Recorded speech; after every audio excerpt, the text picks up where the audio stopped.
All right. Good morning, YouTube. Sorry for the time away. So today, guys, we're going to be going over seven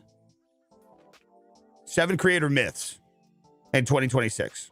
We're going to be debunking them. Seven creator myths that kill creator growth. That some of these things, it's like, dude, after this many years, how do we still believe some of these things? It's insane, man. It's insane. So today's objective is give a little confidence back to some of you guys. A little understanding, a little clarity, but a little bit of confidence. A little bit of confidence. Because there's just some things in 2026 that you guys should not be stressing about. It's bullshit. It's blatant bullshit. Fear mongering. Yeah. Well, I mean, people don't like to talk about these things. People like to gatekeep a lot of this stuff because there's this. Well, the bad thing is in this, especially in the creator space, everybody thinks that like you got to be super competitive or like you being able to grow will fuck me over. But it's just not true anymore. There's so many eyes on the internet.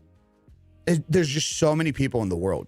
You don't need everybody. You only need your like small little community. Your core group of people. You know, I've explained to you guys multiple times, like you don't need tens of thousands of customers. You start off with 100. Holy shit, man. Holy shit. 100 diehard people like supporting you. It's insane. It's a great start. So, yeah, let's get into that today. Wanted to just kind of introduce the YouTube stream into what we're talking about today. We are live everywhere. YouTube, make sure you guys are hitting that thumbs up. Let's get pushed into the algorithm. Sorry for the delay, boys. I just want to say that. I know we had that whole storm scare last week. So, live from the Gram. Wonderful Gram. So, we got out of town last week for Megan's birthday. So, we were gone Friday, Saturday, Sunday, came back Monday. So we were gone 4 days, and then the kid got sick. What are the odds? What are the odds? The kid got sick, and so I was just hanging out with him for a couple days, getting some work done behind the scene. But ironically, one of the things that we're talking about on the list today is literally kind of something that I went through this week. You know, with being a content creator, I still, man, dude, after doing the whole Kick thing these last few years, I'm still so conditioned to think that if I'm not live, I'm not making money. It's just such a fucking brain dead thought process. So actually, I think that's a great introduction into this. I hope everybody's well. Sorry if it's been a week since we've done any of the YouTube workshop streams. I will say, I doubt we do any channel and content review today because I'm live everywhere. So it's been a few weeks since I've been doing these on Kick, or like 2 or so weeks. So I'm live on Kick. Apparently they got some new updates. We'll see how well it actually works. I'm live on Instagram for the first time today. This is weird. Yep, this is weird. So don't know what to do about that, but we're testing it. We're running with it. And we're live on TikTok today, which will be interesting because TikTok, we've only tested gaming streams. We've never tested one of these workshop streams. So it'll be interesting to see what happens today. It'll be interesting. You're a good dog. You got to live your life, man. Happy birthday to you, lady. Thank you, brother. Thank you. What's up, Cryptic? Hello. The jealousy in the space is crazy. It's not even jealousy. It's people have I mean, dude, this happens in business, brother. And it happens in the creative space. It happens in business. And it's this concerning, it's fear is all it is. Creators will make up fear in their head that if I show you how to do something, I'm only taking food off of my plate right now. But it's just not true. Like, because people just don't conceptualize how big the fucking world is and how many people. I mean, just case in point, guys. I just launched my first product, the ebooks, right? My first ever ones, and it's the streamer 90-day streamer breakout blueprint, which is designed for streamers, and it's a 90-day creator breakout blueprint, and it's a system. A little bit of a challenge. Some of you guys are doing this. Shout out to y'all. But like, let's just talk about the reality of that. You know, that's hit hundreds of sales already. I don't need that. That is even on a sale launch. So the first like X amount of weeks, I launched the early bird sale. So I gave it at a discount for all the people checking it out and stuff. So that way I'd get feedback from people. Even at that level, you're talking thousands of dollars and profit already off of one drop. And I didn't need thousands of people, right? Now, obviously, as a creator, I'm going to have to do, like, I can't just be fucking like trying to milk you guys for money and shit. That's not the point. The point being is all you need is 100 to 200 motherfuckers that fuck with you. And when you have a world of billions, brother, what are you talking about? What do you mean you can't have an open conversation to help educate other creators in 2026 because you're fearful that somebody else is going to take your shit? What are you talking about? There's billions of people online. Holy shit, brother. Holy shit. So, good little segue with me being away for the week and, you know, me even trying to switch my mentality after, you know, getting sucked back into streaming so often. Myth number one, more hours equals more growth. It's very true. Long streams equal discoverability. The longer you're live, the higher chances of discoverability, right? That's a big common fucking myth. The more that you're just online, scrolling on social media, representing your brand, responding to people,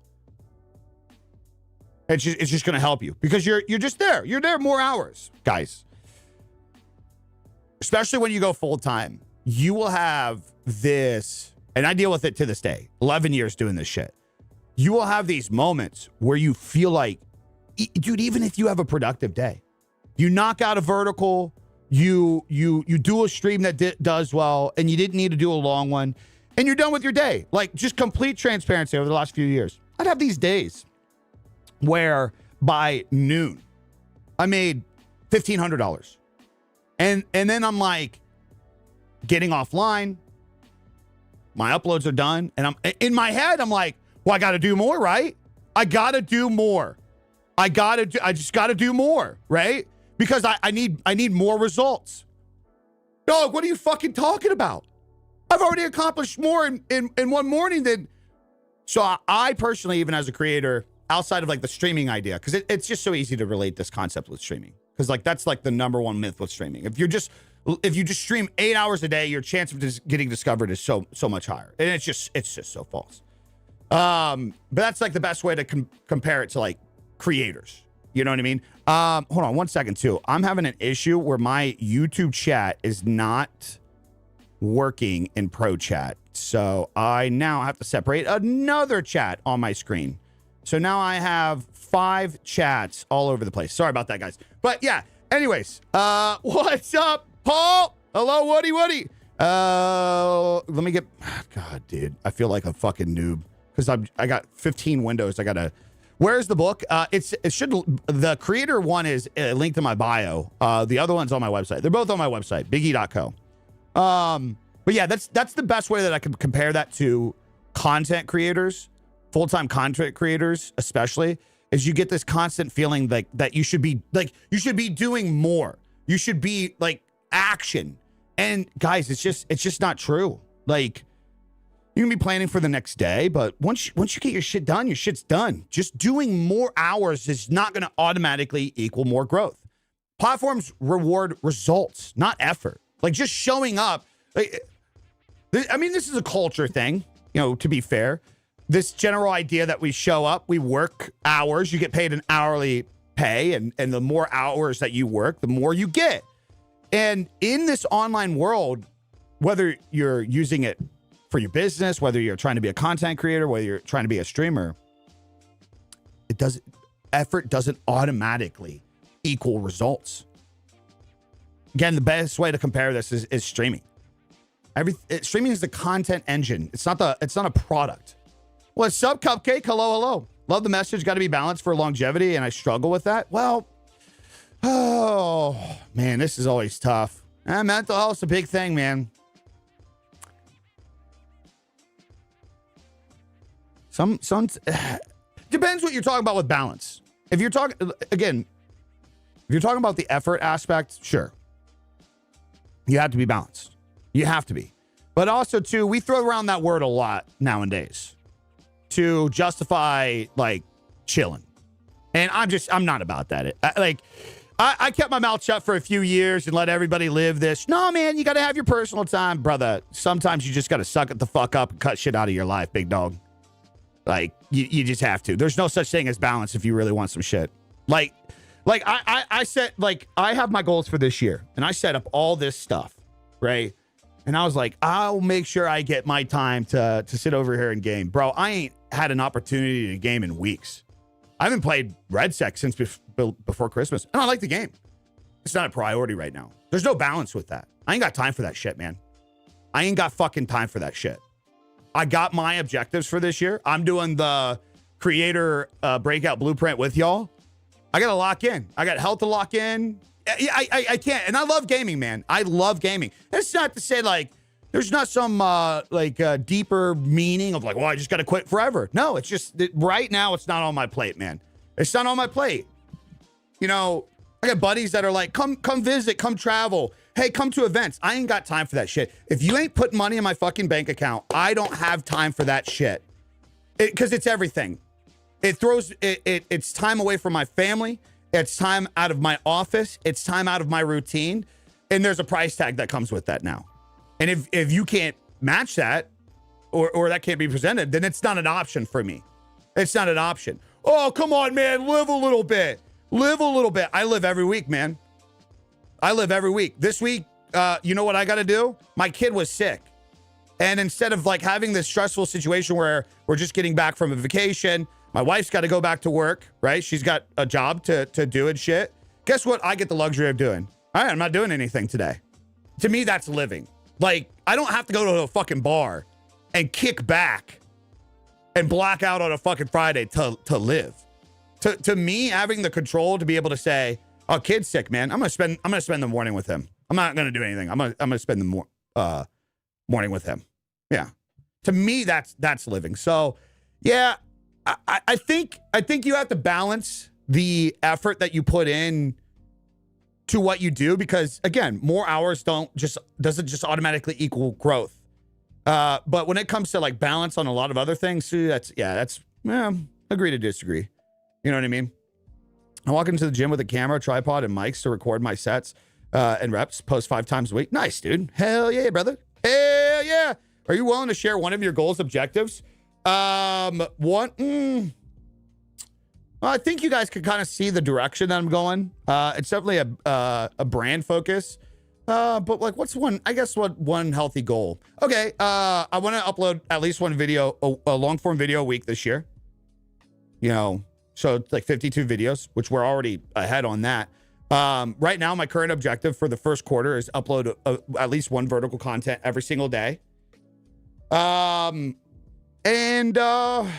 Yeah, I think those are really the only goals that I need to share. Everything else is just more like, there's no point in telling people those plans because they're all behind the scenes.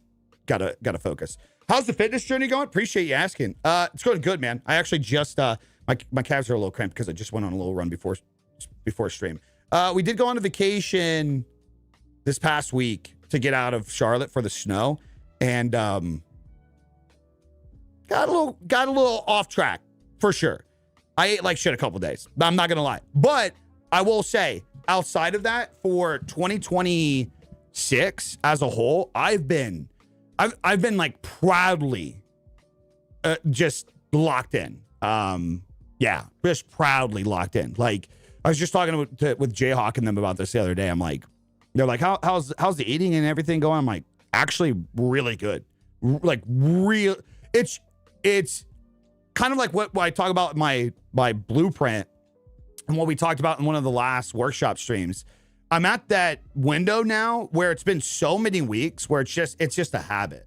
Like, I don't want anything else. I need, like today, I was like, I'll work out after my stream. And I'm like, I can't, it will give me anxiety if I don't, because it's part of my ritual now. You know what I mean? It's part of the habit. So yeah, I don't know. Appreciate you checking out on that though. So yeah, myth number one: more hours doesn't equal more growth. Obviously, this leans a lot into streaming. For any of the any of the content creators in here, streamers are content creators in here too. For anybody that doesn't leverage streaming heavily, this doesn't really. It applies to you in some aspects, but this is the one this is where streamers just fuck themselves, man. Streaming more does not automatically equal people are going to find you. That's just not how that works. I don't, and at this point, it's just getting aggravating talking about this myth. It's fucking crazy to me that I will have a conversation with somebody and I'll be like, well, you got to create more content. And they're like, well, yeah, I don't have time because I have to stream so much.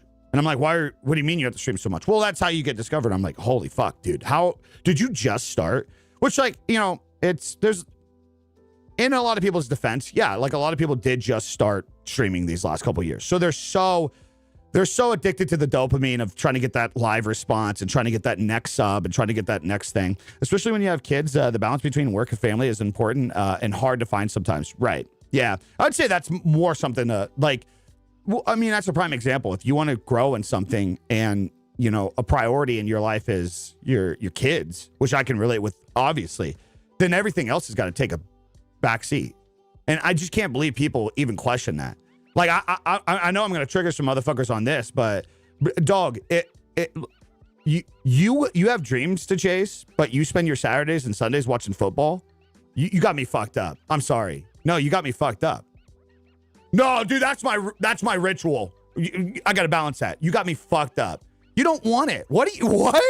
Dude, you don't want it. Like, I know motherfuckers in this industry that, like, they want this shit so bad, and they take Saturdays and Sundays off to play football or to watch football, to watch somebody else's content. Okay, you got me fucked up. I'm sorry. I'd rather watch real football, NFL. I mean, that's not even. It don't matter what fucking sport you're talking about. If you got fucking shit to do and you got goals to fucking chase and you got things to work for, you spending your days watching any fucking sport on your off time, you're fucking stupid. Because you're the same motherfuckers that are like, I ain't got the time. Oh, easy for you to say. You just got all the time in the world.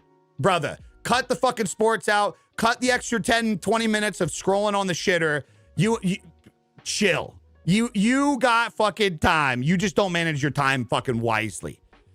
Which is a great segue. I actually didn't plan that. I just would like to point that out, that this is just a natural flowing observation. Great segue into myth number 2. Consistency means posting every day. Now, this is going to be and this is what's kind of tough. Because part of my 90-day blueprint challenge right now is posting every day. Because I genuinely believe for like 80 to 90% of creators, like aspiring creators, like people that are like, I want to create something, but I don't know what. I want to do something, but I don't know what. I think too many of you guys overcomplicate what you think you should be doing. And the first thing you should just be doing is action. You should just be showing up. You should just be creating action first. My blueprints encourage people to just post every day for X amount of time, because you got to make shitty videos and you got to push through people not watching your videos. You got to push through finding out what works in your videos, what doesn't, how to make better videos for you, how to not make the right videos for you, the wrong videos, the right videos. You got to go, you have to go through that process. You have to go through that process. Where am I on my list? So it is kind of a double-edged sword, because I tell people to post every day, but that's because you guys got to break through that first step. But once you get to a point where you're in the rhythm and stuff, consistency doesn't mean posting every day, streaming every day, being live hours on end every day, posting 15 videos a day. You know, I got somebody in here right now that I'm just thinking of, Miller. I hate to pick on you. I really hate to pick on you, but I know you're doing that blitz thing. But like, see, with your brand and what your content is, I think you're burning out, man. I think you are taking, like, you are following a program that gamers should be doing. Gamers, because you can come up with just so many clips. in one stream. You're following a program that, if you were a gaming content creator where you could come out with fucking 5 to 8 wacky clips a day, okay, good. And for anybody that doesn't know what we're talking about right now, there's this program or this idea that people are suggesting in 2026 called the YouTube Blitz. It's YouTube Shorts Blitz strategy or something like that. I think it's Roberto Blake made it. But it's like post 5 to 8 times a day, depending on your niche. But especially for like gaming streamers, you should be posting like 5 to 8 shorts a day. Just mass fucking posting. Using AI to title and tag and just mass fucking posting. And it's working. Like, some people are literally making tens of thousands of dollars a month now from this. I appreciate that. What's up, Pat? What's up, baby? Sorry, guys. Dude, I'm multi-streaming, so from a base level, it seems like, hey, why aren't you responding? But I got 4 chats on my screen right now, and it's just, nothing is isolated, so it's just very... It's very annoying, so bear with me. But to Miller, in my opinion, when it comes to the consistency, the reason why I'm picking on Miller in chat is because he's a tech guy. I just do 3 per day. Dude, you're a tech guy. Hold on, I'm gonna pause this shit.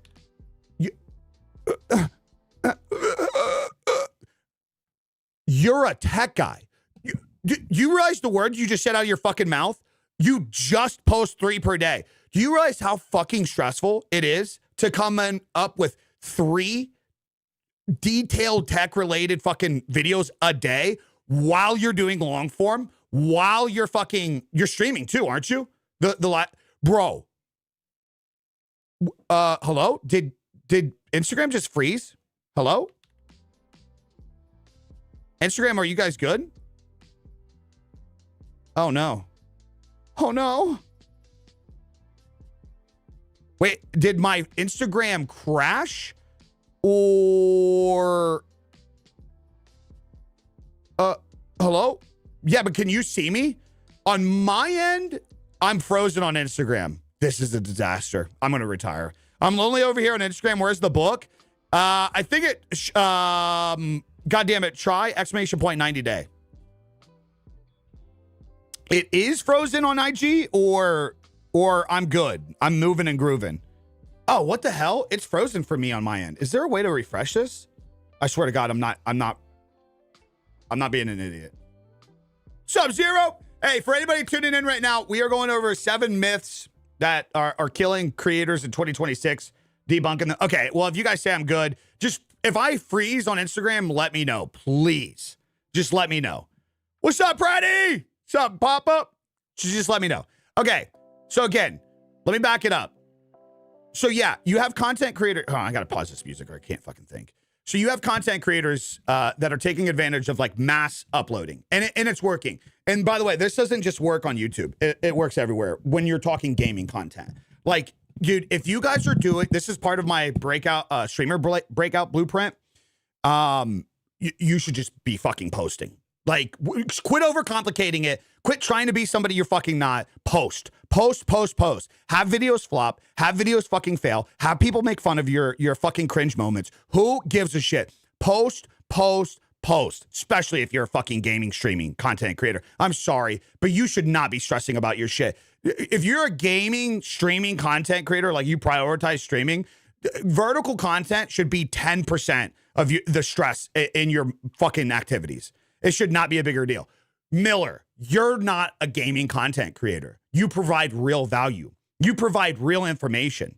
Dog, 3 fucking videos a day and you're like, you can only make so many videos talking about fucking how fucking GPUs are overpriced right now. You can only make, you know what I mean? Like, you don't have unlimited funding where you can just, I mean, unless you want to start being like one of those tech guys that you just start buying shit off of fucking Amazon and you just return it, which is, I mean, you're completely within every fucking right to do. But dude, your content that you make is way more detailed. You're not some fucking kid playing Fortnite 8 hours a day, being able to produce 8 fucking clips.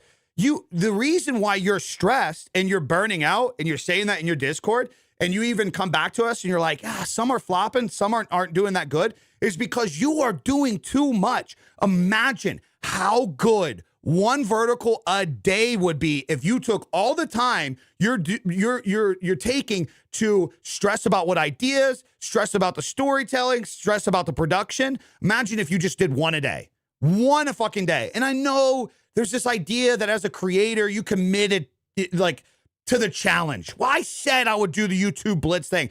Brother, you went in too deep in an area where you don't need to be, in my opinion. I bet if you even talked to Roberto about this, brother, keep your fucking retarded shit out of my God. And there we go. I'm going to get banned on fucking Jesus Christ. This is why we can't have any fun anywhere. Keep your fucking political shit out of my chat. Holy fuck, man. Oh, I can't play Fortnite anymore. Well, I mean, you could hypothetically, but we're talking about Miller. This is myth number 2. This is myth. Yeah, on TikTok. Yeah, you do. Yeah, you do. This is myth number 2, guys. Consistency means posting every day. Consistency means clarity. It means context. It means being persistent in what it is that you're trying to build. Miller, you're consistent as is. When we broke down your channels the other day or the other month, and we told you to go into one channel and just focus, that's your consistency. Your Matt Miller PCs. That is your consistency. End of. So you just need to show up and have clarity in your message, man. You don't need 3 posts a day. I don't care if you agree to some challenge or not. Because the burnout will kill your growth faster than any fucking algorithm ever will, man. And okay, so Miller, what happens if you have a video finally pop and then the other ones start to pop? You realize how much pressure you're going to have on your shoulders to try to give up with that? And you're not. I'm sorry. You're not producing by yourself while you're stressing about your job over these months, while you're stressing about trying to grow as a brand, trying to get connected to brands, trying to get better at product photography, everything that we've talked about in here. You're not producing 3 high-end vertical bits a day on top of all that shit. This is the reason I'm picking on you, is because you've shared a lot with us in here, in chat publicly. This isn't like private conversation. And this is what creators fucking do, man. This is what creators in every fucking corner do. You don't follow the same rhythm as everybody else. You don't especially if you're not producing the same content. It's a lot of things are super, super subjective. But I will tell you that the consistency you're trying to go after, it's going to kill you, dude. I mean, it's already starting to kill you. This is why you came into Discord and you said, yeah, you're hitting a wall. Well, fuck yeah, you're hitting a wall. You're trying to come up with 3 ideas a day where you're like your competitors, other people, they're posting 1 video a day and they're fucking killing it. And they're getting customers, they're getting clients. Bro, you're doing too much. Miller, you light the fire? Well, it's good because this is where these conversations go to explain to people that some people are different, man. Like, you can't follow. This is why traditional advice and just just do this. It's just so fucking stupid. It doesn't work like that for everybody. I can tell, I can take somebody like Joe Woe. I can take him, bring his content under me, and we could fucking rapid fire post shit. And yeah, make an extra $5,000 to $10,000 in revenue. Miller's not going to do that. Miller is an up and coming creator who is battling the idea that he doesn't have unlimited funding for his hobby, which his hobby and his craft involves money because it's PC parts, it's tech review.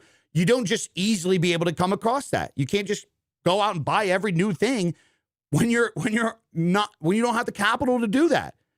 You want him to take out a business loan to be able to do that? Or it's no different than like creatives. It's easy for a content creator to just say, go out and post, go out and make stuff around your area every day. Guys, as somebody who came from Cornfield, Ohio, that's just tough, man. It's tough, dude.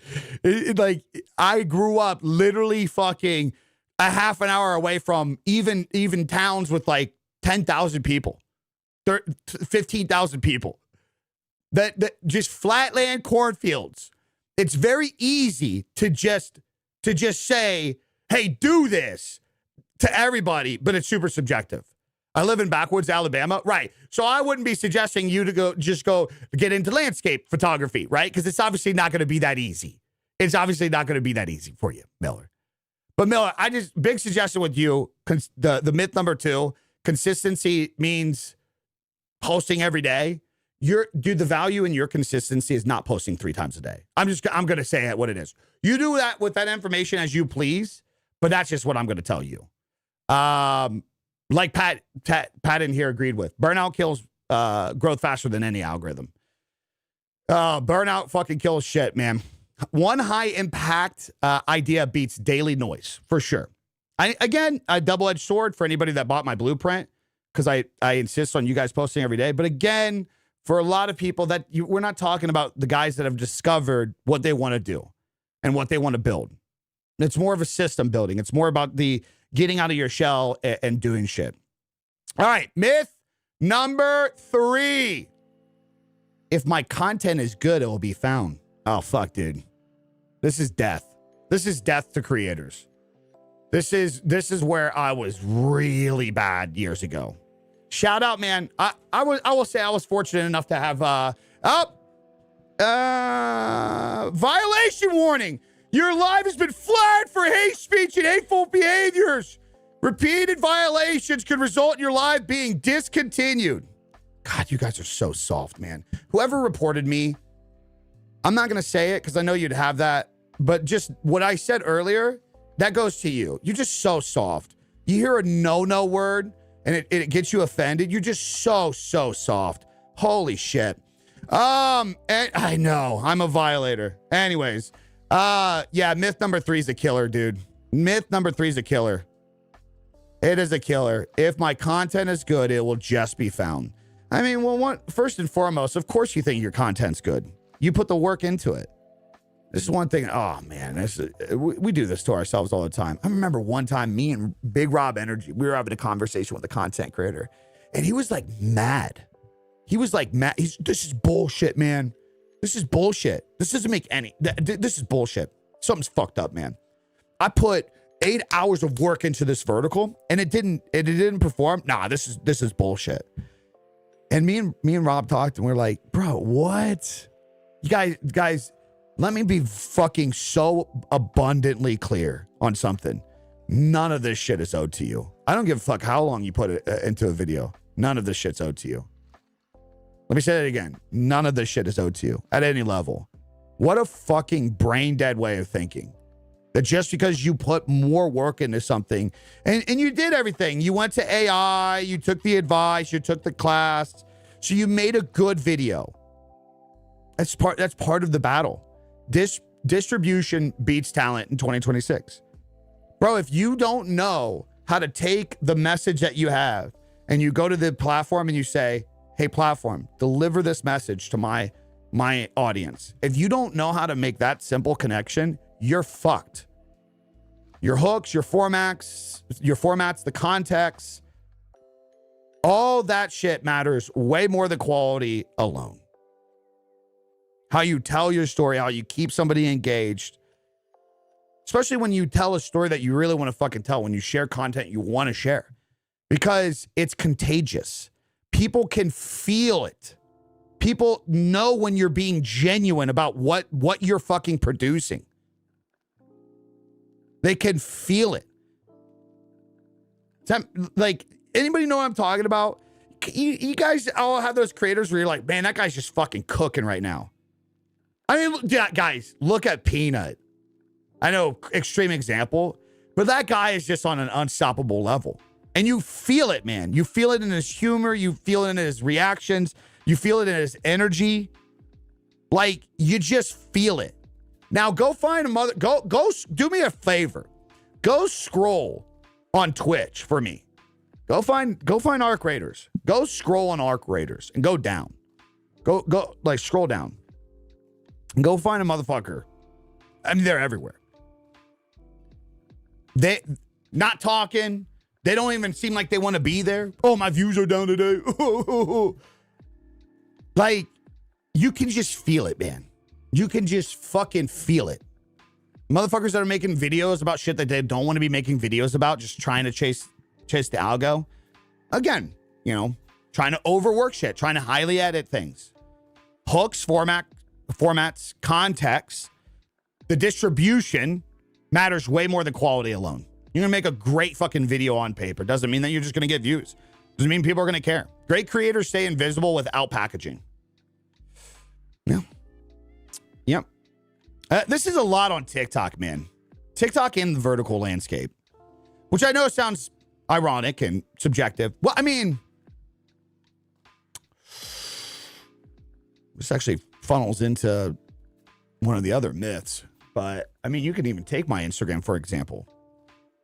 Now, if you look at a lot of the recent videos, they're not pulling in the hundreds of thousands and to millions of views that I was getting on other videos, right? But I'm pulling in a better audience. I'm pulling in something that like genuinely works for me. I'm getting way more of a result of like, oh wow, I feel that. Like this is good. Versus just like, oh, this is just made for traffic. Just made for virality. Myth number 4. I think most people understand this, but just in case. I mean, maybe not. I don't know. Myth number 4, you have to pick one platform. We're not doing that in 2026, right, guys? We're not doing that in 2026, are we? We're not doing that in 2026, right? I'm not a massive fan of short form. Not sure why. I'm showing my age, but it irritates me. I know I have to do it. I mean, no, you don't. You don't have to do it. I would just say, like, you could easily just focus on the long form aspect of things and just cut things from short form. What's up, Bobby? What's up, baby? See people buy follow. Yeah, for real. I see people buy followers all the time. I mean, followers don't mean shit. Followers and subscribers don't mean shit in 2026. But yeah, myth number 4. You have to pick one platform. Guys, dude, you're shooting yourself in the foot not being everywhere. You're just shooting yourself in the foot. Dude, it's never been easier to just post the same shit everywhere and like grow from it. Like, and some of you guys are really like, you don't do it. Like, what are you fucking doing? Everything needs to be an ecosystem thinking. One idea, many formats, many feeds, many opportunities. Single platform creators cap themselves immensely. Immensely. I'm sorry. Like, if you are still only uploading verticals to TikTok in 2026, what the fuck are you doing? What are you doing? What are you doing? It's the clipping for me. I hate it. This is what I talk about in the blueprint, guys. You guys don't have oh, shit, dude. Sorry. This gets me ruffled up because this is what I'm talking about. Fuck, man. It's 2026 and it's not your fault. I mean, it slightly is. Brother, there's Google. Like, there's so much fucking information out there. But everybody just gives you the general basics of, like, you should be doing this. And nobody, like, just says the things that you need to say. This is why I put the fucking README file into the creator blueprint, where in the streamer blueprint, where I'm like, these are the terms and things that you just need to learn. Go search it. Go educate yourself. You don't hate clipping. You just have a horrible system with clipping, brother. It takes, if I want to right now, the last 90 seconds of this vertical that you see was just clipped. You cannot tell me with a straight fucking face that you hate that process, right? But you probably don't have that process. You probably have the same process that like 95% of people, for some reason, are still dealing with. Where it's like you think you have to go in a VOD and take a vertical and cut it down, or go into a Twitch clip, have somebody hit a button, because sometimes in the moments you forget to hit the button, yada, yada, yada. You think you got to go back and find the stuff. No, brother, you should have your shit in 2026 set up to click one fucking button on your stream and you have clip. And it's done. And all you would take is this vertical, throw it into an editor, throw it into CapCut, throw it into Instagram edits, chop it up, and you're done. In and out. Captions on there, everything. You don't even need software on your PC anymore. I had the button set, never remember to hit them. Well, that's a you problem, right? You know what I'm saying, Connor? That's a you problem. You got to fucking get it going. You got to get it going. Have to. There's literally vertical programs for OBS. Yeah. You just set it up. Man. God fucking peanut. So yeah, one platform, 2026. No bueno. Hey, Van, appreciate the follow. Holy shit, man. Instagram stream doing crazy today. You don't even have to caption yourself anymore. I'd still caption yourself. I would not rely on the platform captioning. I would still caption yourself. God damn, man. There's a point in time where I'd really disagree with what I'm about to say. But more than ever, when you have to compete against this, like this is what people are doing right now. In more than ever. Just scrolling. If you notice on a lot of my recent stuff, I'll put a little bit of like an overlay title and have like pretty blatant captions right away because it helps. It helps. Holy shit. Wait, what are these? I have one heart and 10 roses from Wild Boy, Connor, and Yerman. Piece of shit, man. I can't believe I missed that. I'm sorry. Well, fuck me running, boys. Mindless zombie mode. Yeah, that's what you're competing against. You're competing against mindless. Yeah, Alex. You're even saying that he's doom scrolling. And some people's shit is muted, man. You just scroll right past. Just completely muted. Now, yep. Peanut has me rethinking things. I wouldn't try to rethink things to do what Peanut's doing. You're not Peanut. No offense. But I will say the weird thing that Peanut is doing is he just says the same 15 things over and over and over and over and over and over again to where you have no option but to just like, it's fucking crazy. You have no option but to just replicate the shit. Like I just did it and I didn't notice it till after the notice. I'm not fucking Peanut. I'm not Burnt Peanut. For anybody that's tuning in on Instagram and TikTok, can you please tell me that I sound nothing like Burnt Peanut? It's fucking insane. In what world? I don't hear it at all. At all. I've had my channel for a while and I've been inconsistent over time. Recently, I started focusing on one game and posting more. My videos have tanked compared to the past. Is topic hopping killer for a channel? I would stop looking at it as, is it a killer for a channel or is it a killer for your audience? I mean, obviously it is. But respectfully so. This is another thing that you guys have to switch up. 100% don't sound like Burnt Peanut. This is another thing that you, would you check out Blackout? Like Call of Duty Blackout? I want to say some words, but I'm going to get banned on TikTok. No, it's not. The YouTube looks much better. What? Somebody said TikTok looks better than YouTube. I don't get it. Goop. Where were we at? Sorry. ADHD. Oh, yeah. I mean, brother, hold on. Let me stay in that moment for a second. Can we just talk about that? Creators have had it this wrong for such a long time. So what happens is somebody will create content on something. W's in chat in any way if you guys can relate. Your first 1,000 subscribers, your first 10,000 subscribers, your first YouTube channel, your first TikTok. You found something that works for you, right? Be it Warzone. You're creating Warzone content. It just worked. You fucking did it and it just worked, right? Or it was Fortnite back in the day. Or it was, I don't know, maybe you're an OnlyFans creator. We don't judge. Let the meat hang out. As creators, we'll do this thing. It works. And then when we get burnt out on it, because we kind of maybe leaned into the idea of just doing it for the attention. So like, oh, we had to do it. And not taking that knowledge of like learning something and then applying it to what you really, really want to do. It's really easy for us to look at the channels and the platforms. So like the question that you're asking me is, you changing your content essentially a channel killer. And your perspective is wrong. And that's what we all always do as creators. Well, if I do this thing, will it kill my channel?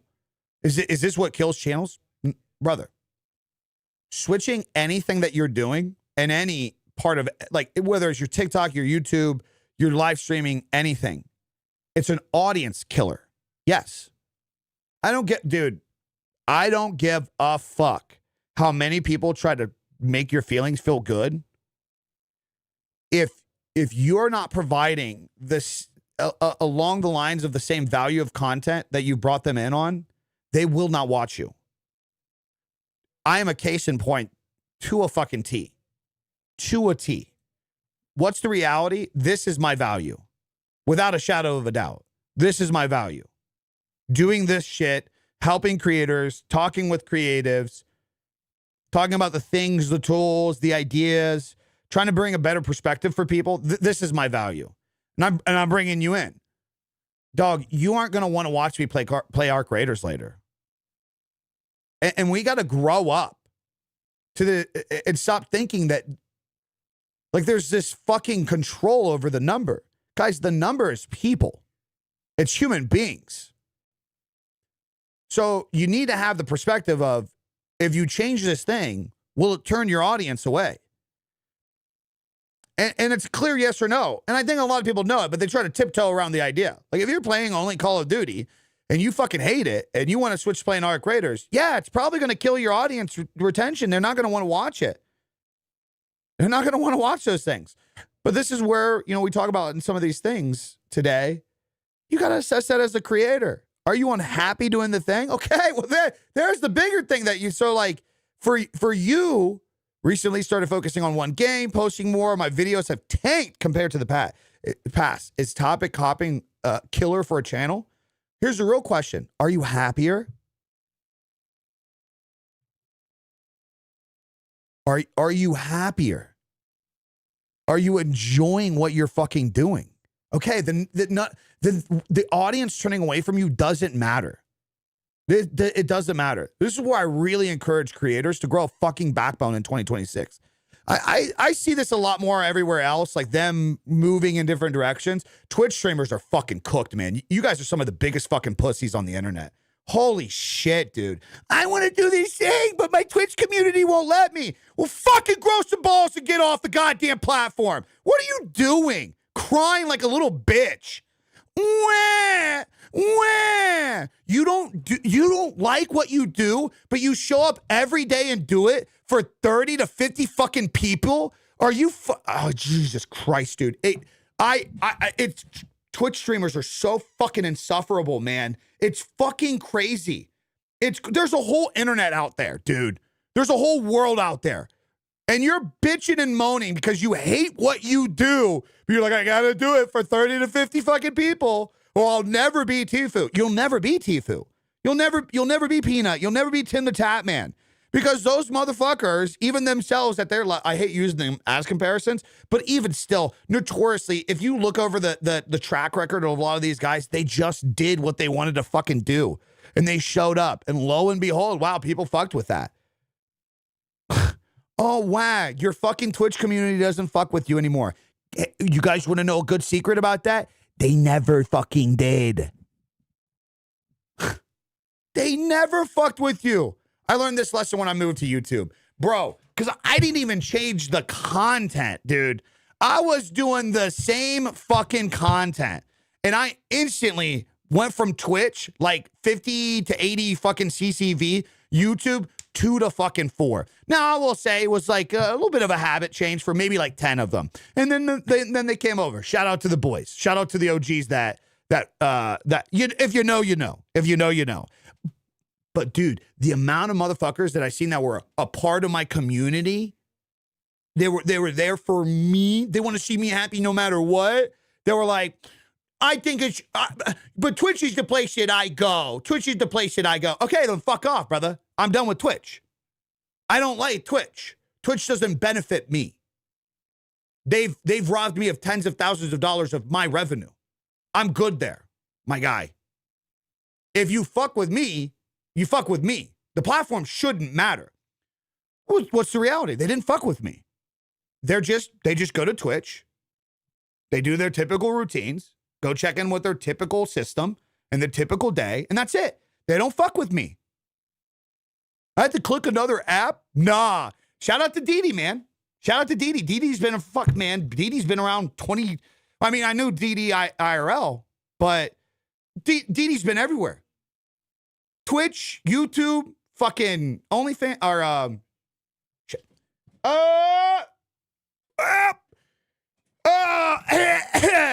yeah, you get what I'm saying. You get what I'm saying. Yeah, Didi's been a real one. Didi's been a real one. And you'll have people like this, guys. Like, it don't matter. Like, Didi, Fluff, Cerner, all them, Tarkov, Call of Duty, Fortnite, Apex Legends, these streams, they've supported me. You'll have that core community, for sure. For sure. But we're talking about this idea that, like, obviously you see your numbers dip because you're doing something different. The only question you should ask yourself is, are you having fun? Are you happy? Are you no longer fucking miserable? The blue app slipped? Wait, what are you talking about? What are you talking about? Are pants allowed in this stream? If you are of legal age, they are not needed. No. Okay, guys. King Wolves has just joined my stream. I love that on Instagram. I can see, I can call him out in 4K. I'm not going to be shutting down because that guy is a fucking loser. And we don't want him anywhere near here. Okay? Okay? No, you definitely don't sound like Burt Peanut. Thank you. Thank you. I appreciate that. I'm definitely happier focusing on the niche I am in now. Thank you for giving me feedback. I recently stopped streaming on Twitch and focusing on YouTube, TikTok. Nice, dude. Nice, dude. Yeah. Good for you, brother. Good for you. That's the biggest thing, man. Are you happy? Are you happy? If you're happy, who gives a fuck, man? You lose some viewers, you can find new one. There's billions of people on the internet. It's a very big world. Very big world. Brother, you guys can take 2 seconds to do any research on any of my platforms. I've gotten millions of views on gaming clips. I've gotten million views on skits. I've gotten millions of views on informative stuff. I have changed my shit so much over the last 11 to 15 years of me doing this shit. Okay? Don't stress about the shit. Don't stress about the shit. Do what you enjoy. Do what you enjoy. You guys are watching me on TikTok asking me about the lens. So that lens is a 16 to 35. Yep. What is Stream App Elements mobile app don't have multi-streaming, and do you think they will get an update? I have no idea. Let me stick back on topic real quick. We kind of veered off. Myth number 5. This is a big one. This is where I personally relate, so I can really give you guys my background on this. I hope it helps. Myth number 5, growth equals views. It's weird. I know it's the easiest thing fucking for growth equals views, but it doesn't. That's a big myth. Like growth equals views. You start to grow, you automatically just get a lot more views, which it does come. Or even the flip, like if you get views, you're just going to grow. It doesn't work like that. Views don't equal income, guys. Like,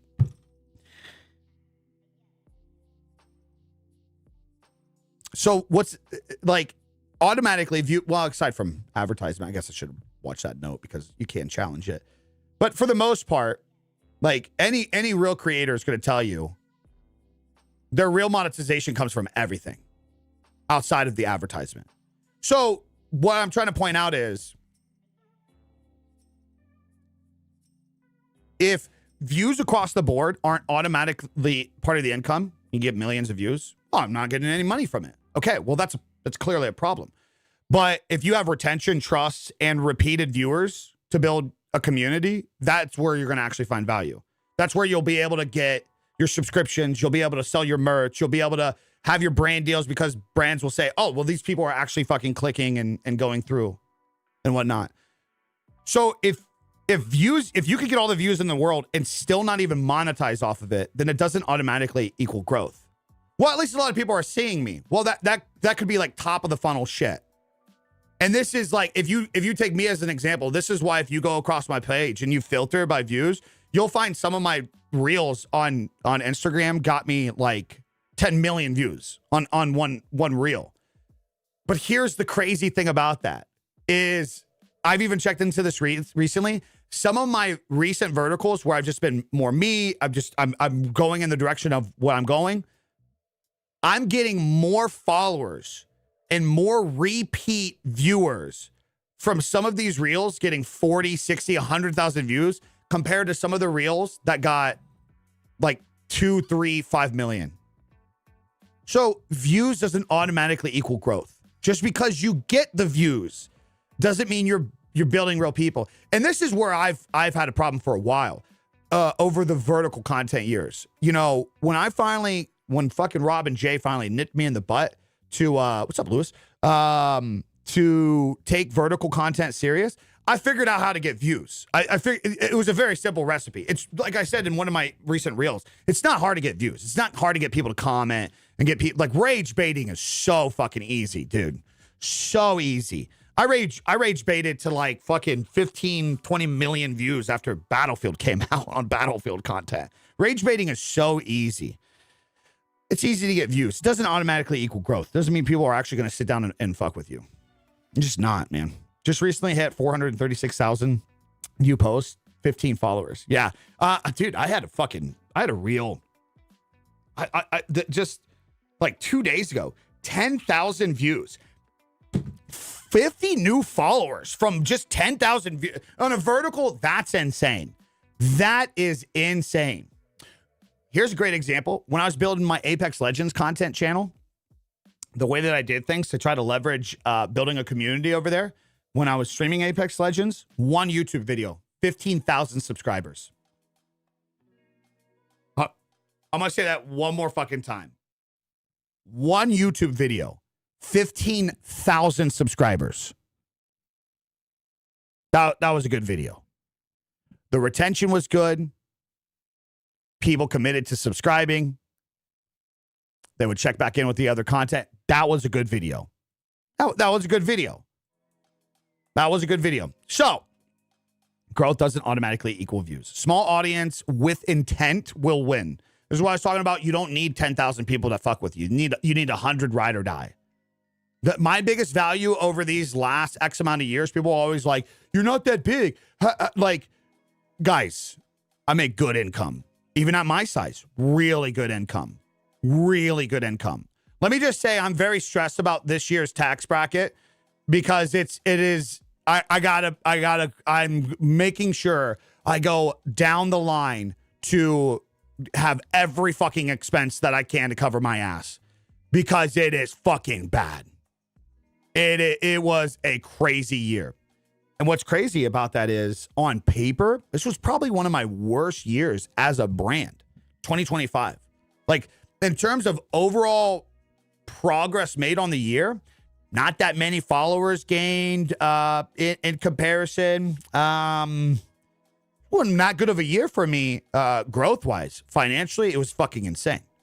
It was insane, even at my size. You don't need the world, guys. You need a couple hundred people that genuinely fuck with you to produce a multi-six-figure a year business. That's the reality. That is actually the reality. Is it still possible to do this as a job? I mean, anything is possible to do as a job if you're good enough at it and you put in enough work. But like the general idea of like, oh, you don't like your job, can you just become a content creator, you'll make money? Not really. I don't think that's ever really been a thing, to be honest. I don't think that's ever been a thing, to be honest. Yeah. Like you say, watch time over followers. Yeah, bingo. What's up, Pinch? I was expecting you to be on fucking IG, Papa. Looking good, looking hung, looking handsome. So again, guys, growth doesn't equal views. Views doesn't equal growth. It doesn't work like that. It doesn't work like that. Your watch time, your repeat, your intent, your retention, people fucking with you, that's the real growth. That's the real growth. Small audience with intent win. Myth number 6. You can't make money without millions of followers. Fuck, dude. I did not script this. I want you to know I did not script this because I just kind of mentioned that. I did not fucking script this. I swear to God, I did not script this. I did not script this. Okay, the stream is live. Hello. So myth number 6, you can't make money without millions of followers. This is an emotional one, man. God, man. Money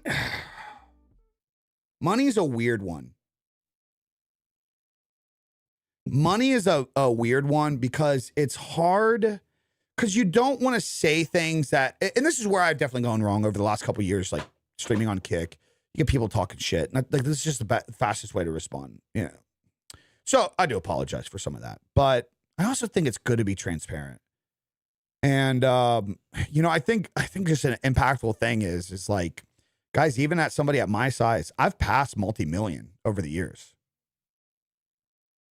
It's probably, yeah. I've passed like more than 2 for sure. At my size. That's about all I'll say. I'll let you have the window gap of how long, whether that's 10 years or what. But even at my size, I've passed, like, throughout the years, I've managed to bring in over 2 mil. Like, you can make money with, I don't even have 1 million followers. I don't have 1 million across everything. You can make really good money. You can make really good money. Well, I think it would be hard to believe, Charlie, is if I actually told you the timeline. That would be the hard thing to believe. Man, first few years, man. Well, I mean, what's really good about it is, like, I wanted to do this, guys. And what's the best way to really do this? You got to budget, man. You got to learn the ins and outs. And I know this is the boring shit, but this is really how you guys become successful. In some of these things. I think it's in any industry. You got to learn how to learn analytics, and you got to learn measuring points. You just have to. Like, for example, you want to start a business, you want to be a content creator and shit. You're going to have to manage your finances. You guys realize that, right? You're going to have to be smart with shit. So you're going to have to learn simple rules. You're going to have to learn, you shouldn't be questioning, is your car payment too high? Well, it's very mathematical breakdown. What do you bring in a month on average? Like, guaranteed, not with spikes, guaranteed. What do you bring in a month? You take 10 to 30% of that, put it to the side. It doesn't exist because you're going to have to pay taxes. Take 10 to 30% of that to the side. So if you make $10,000 a month, $2,500 of it doesn't exist. It goes into a bank account where high yield savings is what I would recommend. Usually you have to get a lot in there, but you make $10,000 a month. $2,500 of that, gone. You don't know it exists. Number one fucking rule. Okay, so now you have $7,500 a month. Okay. Is my car payment too high? Does it pass cap should be 15% of your monthly income. 15%. So let's do the math on this, like, just to break this down. And we're talking total costs. So if you take 7,500 times 5. You're making $7,500 a month. If you want to be stable, your total all-in costs for insurance, for car payment, for maintenance across on average a year, any potential, it should not exceed $1,100. Now, do you guys realize how many fucking people out there make 6 figures a year and have a fucking $1,500, $1,600, $1,700 car payment? It's insane. It's actually insane. It's crazy. But this is the point I'm trying to make. It's like, and I'm just using 10,000 because it just was easier to break it down. Some of you guys, it's like your monthly income is 4,000. 4,000. No, we're not talking about the idea isn't let's talk crazy car payments. The idea is giving you the math of, like, at $7,500 a month, you should not be spending. That's cap. That is like cap. You shouldn't be spending $1,100. Like, respectfully, you shouldn't be spending like $750. You should be staying around 10%.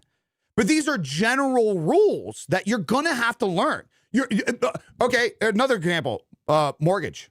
You guys realize how many people are house poor in this country right now? Mortgage is another one. Rent's another one. 25% rule. You shouldn't be spending more than 25% of your income on where you live.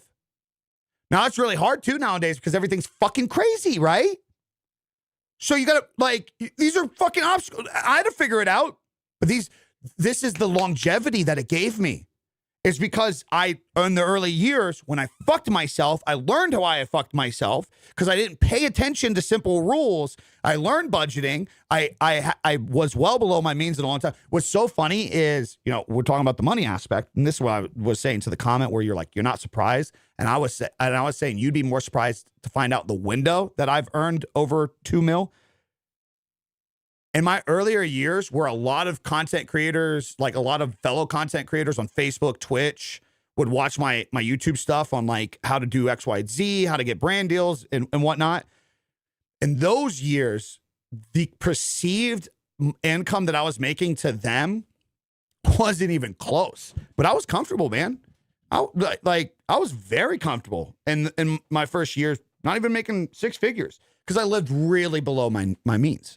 I didn't I didn't buy I remember the day that I bought a $125 pair of tennis shoes. It was that impactful for me. I remember exactly where I was. I was on the way down to my first ever DreamHack, and I had my first ever Stellar here. Being, content creator. That's when I quit designing. Yeah. It was 2018 on my way down the DreamHack. And it was a pair of those they were white. The Adidas NMDs, I think it was. First time I ever spent $100 or more on a pair of tennis shoes. I was 28 years old. First time I ever bought a nice watch. First time I ever bought a nice watch. I made $15,000 that month, and I bought a $300 watch. Dude, I thought I was balling. So imagine the month I had to have that would elicit me to buy a $6,000 watch and then a $10,000 one.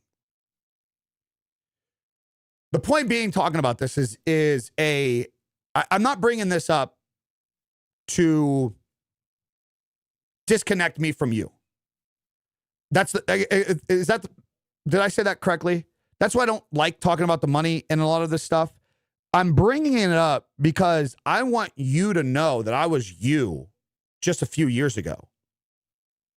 Guys, I literally came from a fold out fucking table with a fucking computer on it, hustling away at designing. That's where all this started. Yeah, I'm trying to be educational and relatable, not separate. Because the reality is I'm just a fucking idiot with a camera, and I managed to make this happen. That's the reality. That's the fucking reality.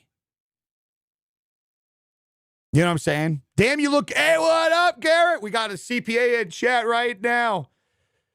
I still use a folding table. So how cool is it to know, Azel, in just a fucking 10-year time frame, I went from where you are to where I am. Man, dude. God, dude. I remember the day I had to burn everything that I owned because the shitty apartment that we had got bed bugs. I had to literally restart, dude. Fucking sucked, man. Had to burn my bed. Had to burn all my clothes. It was because we found out. So my roommate's girlfriend worked in medical. We rented this old place where it had drop ceilings. So at first they tried to clean the house out and bomb it and everything and to get rid of them. So we had everything in there and we were like, oh, good. And then they just came back and they came back again. I had to fucking burn everything I owned. Imagine that, guys. 10. Wow. Fuck, man. That was 10 years ago. Next month. 10 years ago, I just literally had to restart. Had to literally restart my entire life. 10 years ago. So I tell that story, I used to be embarrassed to tell that story. But I tell that story for you guys now because, I'm not the fucking wealthiest in the world, but I'm pretty fucking wealthy, man, in terms of life, dude. That's where, for me, I can go pull my kid out of daycare and go to the park with them and spend the whole entire day with them. That, to me, that's pretty fucking wealthy. Do I have millions of dollars? Absolutely not. I don't have hundreds of thousands of dollars. Got a good chunk back. Good chunk back. We're good. But that's not where I'm wealthy. I'm wealthy because, I get to fucking hang out and yap with you motherfuckers and shoot the shit. And that gives me the freedom to, like I said, just fucking go hang out with my kid. You know what I mean? That's wealthy to me. So, yeah. So, damn. 10 years ago, going from literally restarting my entire life, rock bottom, to now. Anything's possible, guys. I know that's just some lame motivational shit, but it's very true. It's very fucking true. You hear that a lot because a lot of people did come from shitty backgrounds. There's this like very common misperceived. I would say on average, most people that are successful at anything, whether it be entrepreneurs or content creators, I'd say the majority of them actually struggled. They came from a place of struggle. They're more relatable than what you think. A lot of people didn't come from something. I think that's more rare. I think that's where it shows if you're a really good parent. If you are a successful parent and you successfully raise a child to not just expect everything and they worked hard, that's a good parent right there. Yeah. Shout out to them, man. Shout out to them. So anyways, yeah, guys. So myth number 6, you can't make money without millions of followers. I don't even have millions. I make pretty good money. Monetization does not equal virality. Some of my guys, I have a fucking video that made me, that gave me 28 million views. Didn't make me a fucking dime. It didn't make me a fucking dime. A dime. On the same app, I did a brand deal for 2 stories that made me $8,000. And they only got 500 views on the fucking stories. And the company was happy. Hey, thanks, man. Awesome shit. Company was happy. Monetization doesn't equal virality. Even one of my most popular videos, the Backstreet Boy video, I think Call of Duty tried to pay me to push that or put it on their social medias. They tried to pay for the right of it. Yeah. I'm not on Twitch. I'm on YouTube. Twitch is dog shit. Streaming may take time, but it personally builds brands and community. Well, not while you're live. What builds brand and community is what you're doing offline. I grew up in North Philly. The hardest part, I can't even relate to my kids' style of living, but I make sure they understand how the world. I mean, good on you, man. Good on you. I mean, that's going to be the hardest part for some of us, huh? Some of us that had crazy childhoods and shit, because as a parent, we don't want them to have a shitty childhood, but we also don't want to raise them to be pussies, to where they'd be some moderator fucking loser hanging out on TikTok reporting somebody for saying something that rhymes with schmaytard. All right, here we go. And again, 1,000. Oh, guys, I tell you guys, 100 true friends set you up in a path for success. I think 1,000 is the measure of almost like rich, essentially. If you get 1,000 die hard, think about that. 1,000. If you get 1,000 ride or dies, you're fucking set. 1,000 people that would buy merch every season. 1,000 people that would subscribe to any channel of yours. 1,000 people that would back up products that you promote. 1,000 loyal people. You are that is. I have like a couple hundred at my size. Great book. Wait, there's a book about that. I have a couple hundred at my size, and it does me well. But 1,000, dude. 1,000's fucking next level. When structured right. Services, communities, education, brand deals favor trust, not size. Oh, this is that story that I told you guys not too long ago. One of my first ever brand deals that I got. So before we locked in the brand deal, and just for complete transparency, it was for like, I had a brand deal with them for about 3 years, and it was $2,500 a month. Dude, I remember one time I was at an event, and it was a shoot. Me and a couple creators were at a shoot, and one of my buddies is a big Fortnite streamer. He gets millions of views on Fortnite, which he doesn't need brand deals. He holy fuck, those channels are fucking insane. So we're talking and shit, and I was like, yeah, I'm with them, and we were just kind of like, well, what do you make? What do you make? And I was like, I make $2,500 a month off of them. And dude had 2 million followers. He's like, are you fucking kidding me? He's like, I'm not even remotely close to that. Remotely close. And this is when I told him this story. So before I got sponsored by them, like sponsored, I went, they brought me out to an event to be in a booth, which was crazy. So I'm in this booth with some of the biggest creators in the fucking industry at the time. This was before like all the Doc stuff, like even Doc was there, and dude, it was crazy. And I was talking to my manager at the time, and I was like, I just can't believe I'm here, man. Like at the time, I maybe had like 50,000 followers across all platforms, if that. And my manager looked at me and he said, you see that girl over there? And I was like, yeah, sure. He's like, that girl is so-and-so. She has 1 million followers on Instagram. I was like, holy shit. Didn't know who this person was. Had no idea. And he was like, you fucking destroy her fucking sales every month. Destroy. It was, I can't remember. I keep fucking forgetting the number, but it was ungodly, guys. It wasn't like, oh, you double her numbers. It was like, as a creator with less than 50,000 followers, she had 1 million on just one platform. I brought in to the company like tens of thousands of dollars of revenue, to her like hundreds. It was fucking insane. And that was one of the first lessons that I got here. He's like, bro, it's not hard to get views in this industry. Building trust with an audience is a completely different level. And that's what brands are going to pay for with you. Shout out to Asus for having this honest conversation. They were one of the first like major companies in this industry to give me a crazy brand deal. I was only getting like a couple hundred views a video.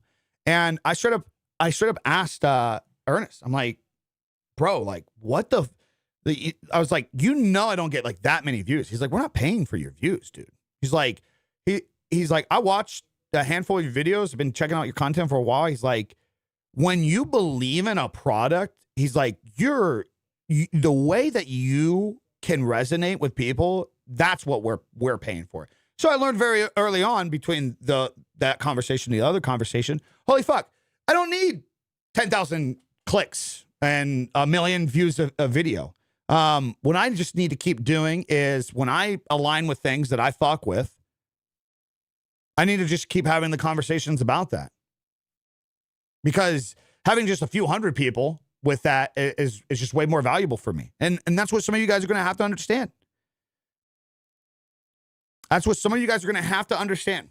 You don't need 1 million fucking followers to make money.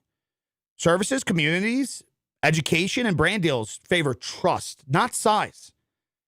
A creator with 5,000 followers who knows their audience will out-earn someone with 500K who doesn't. Let me say that again.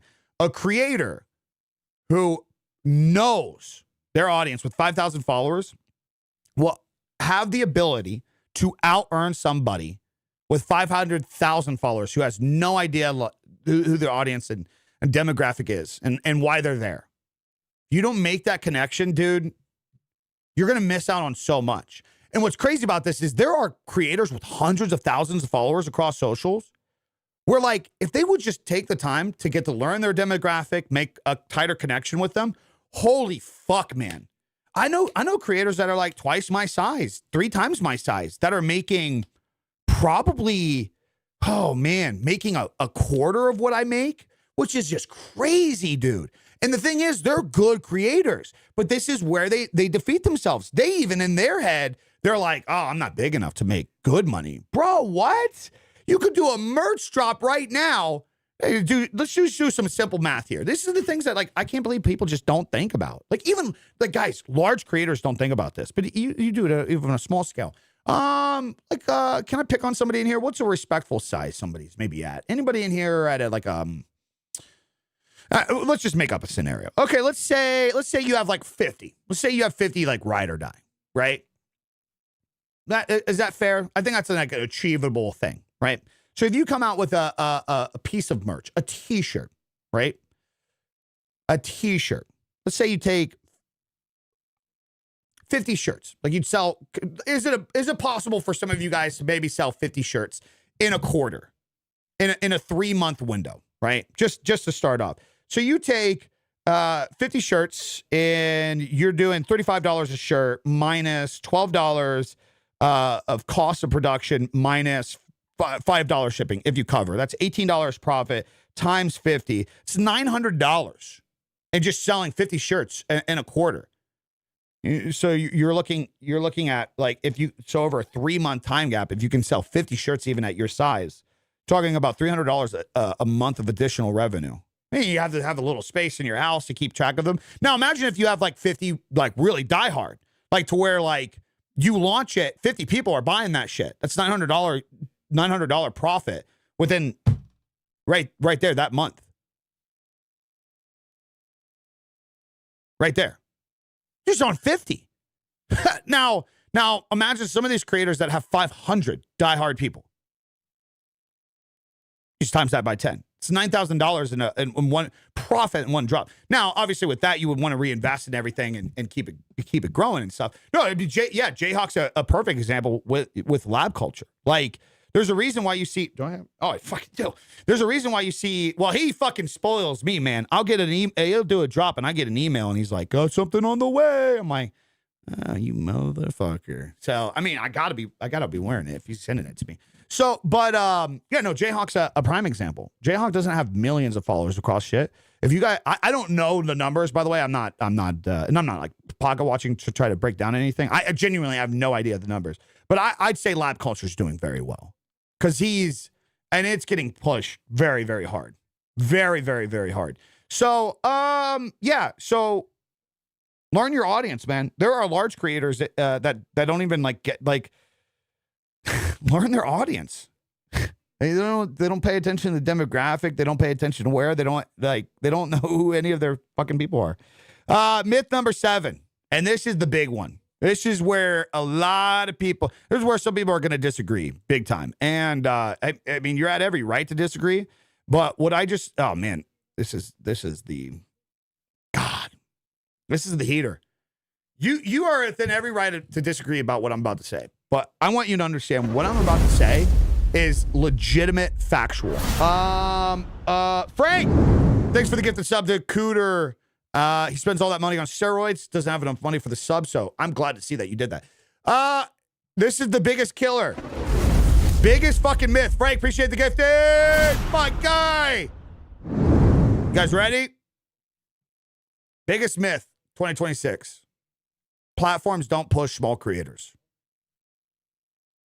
It's the biggest myth. It's the biggest lie that you motherfuckers keep telling yourselves. Biggest lie that you keep. Oh man, dude. Dude.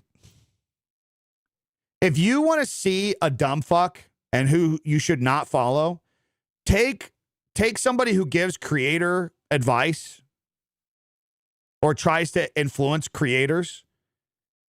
And if they say that platforms don't push the small guy, one, they don't. Well, there's actually 2 ways. Either A, they don't know what they're fucking talking about, or they are trying to manipulate you into fucking following them.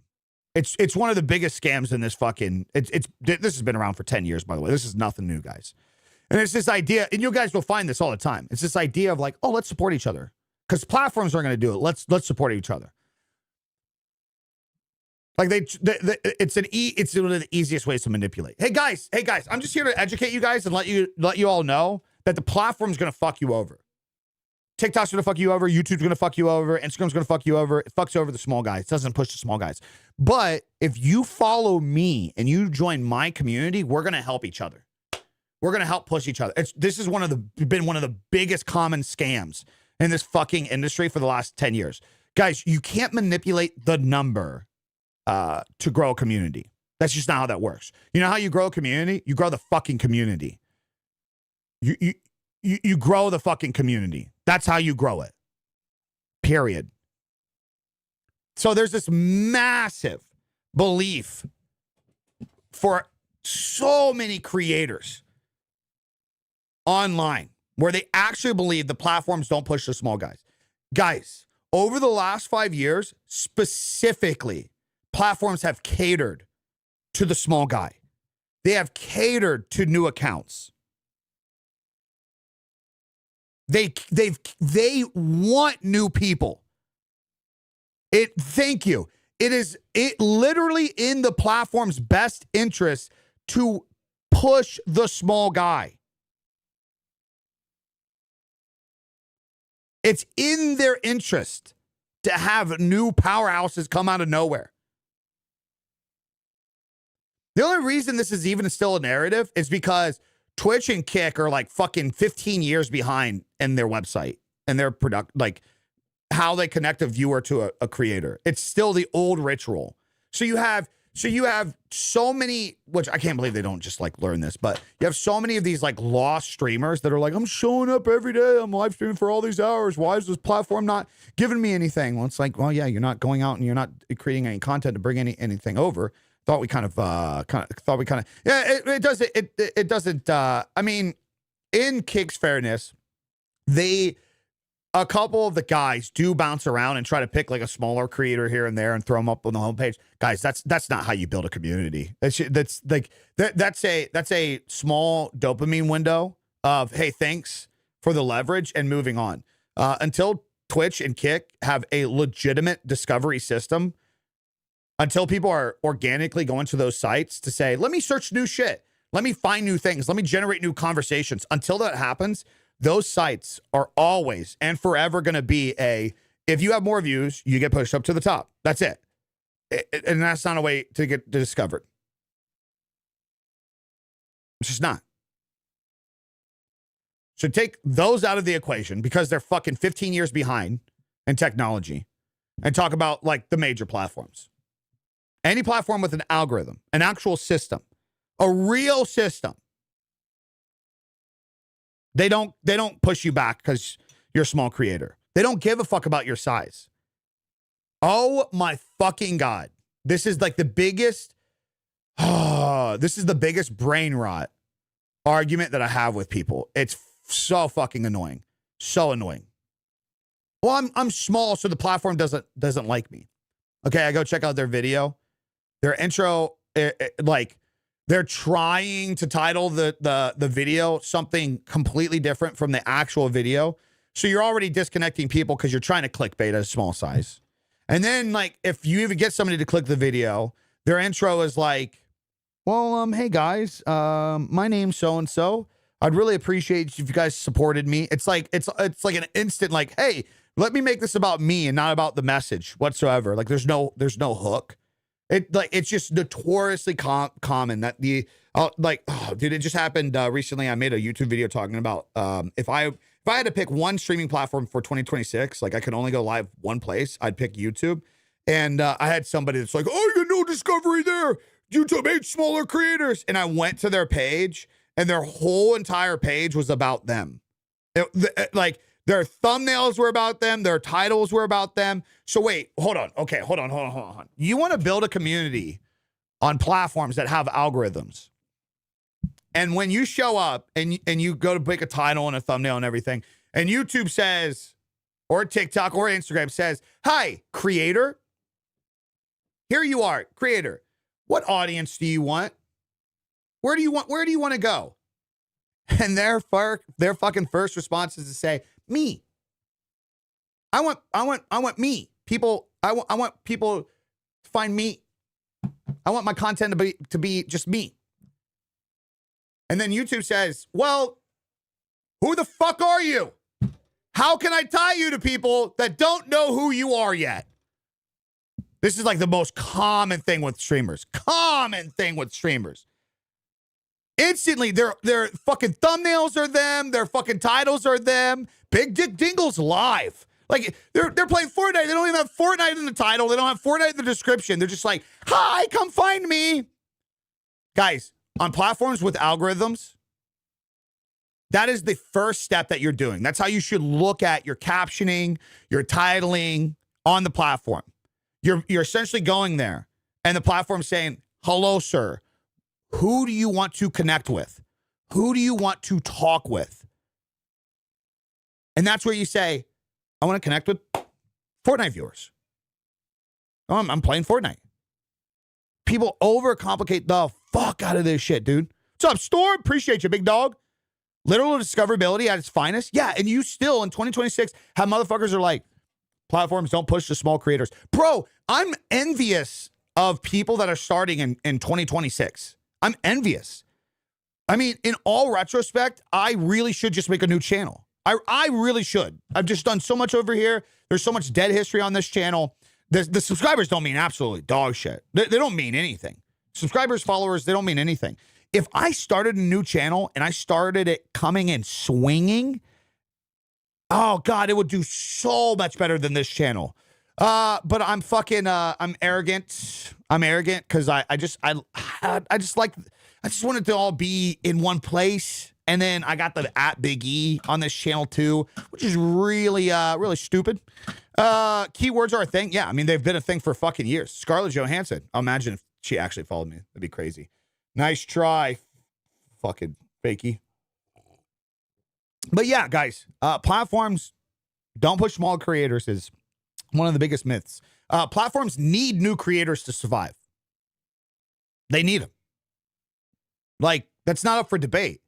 They need them. If you look over the last 5 to 10 years, almost anybody that is big on any platform was a new creator within the last X amount of years. They haven't been doing this for 15 fucking years. They were all new creators. Some of the biggest people that you look up to. Like, dude, Tfue wasn't even like really a thing 10 years ago. He became one of the biggest fucking streamers. I wonder fucking why. I wonder why. Algorithms test content, guys, not channels.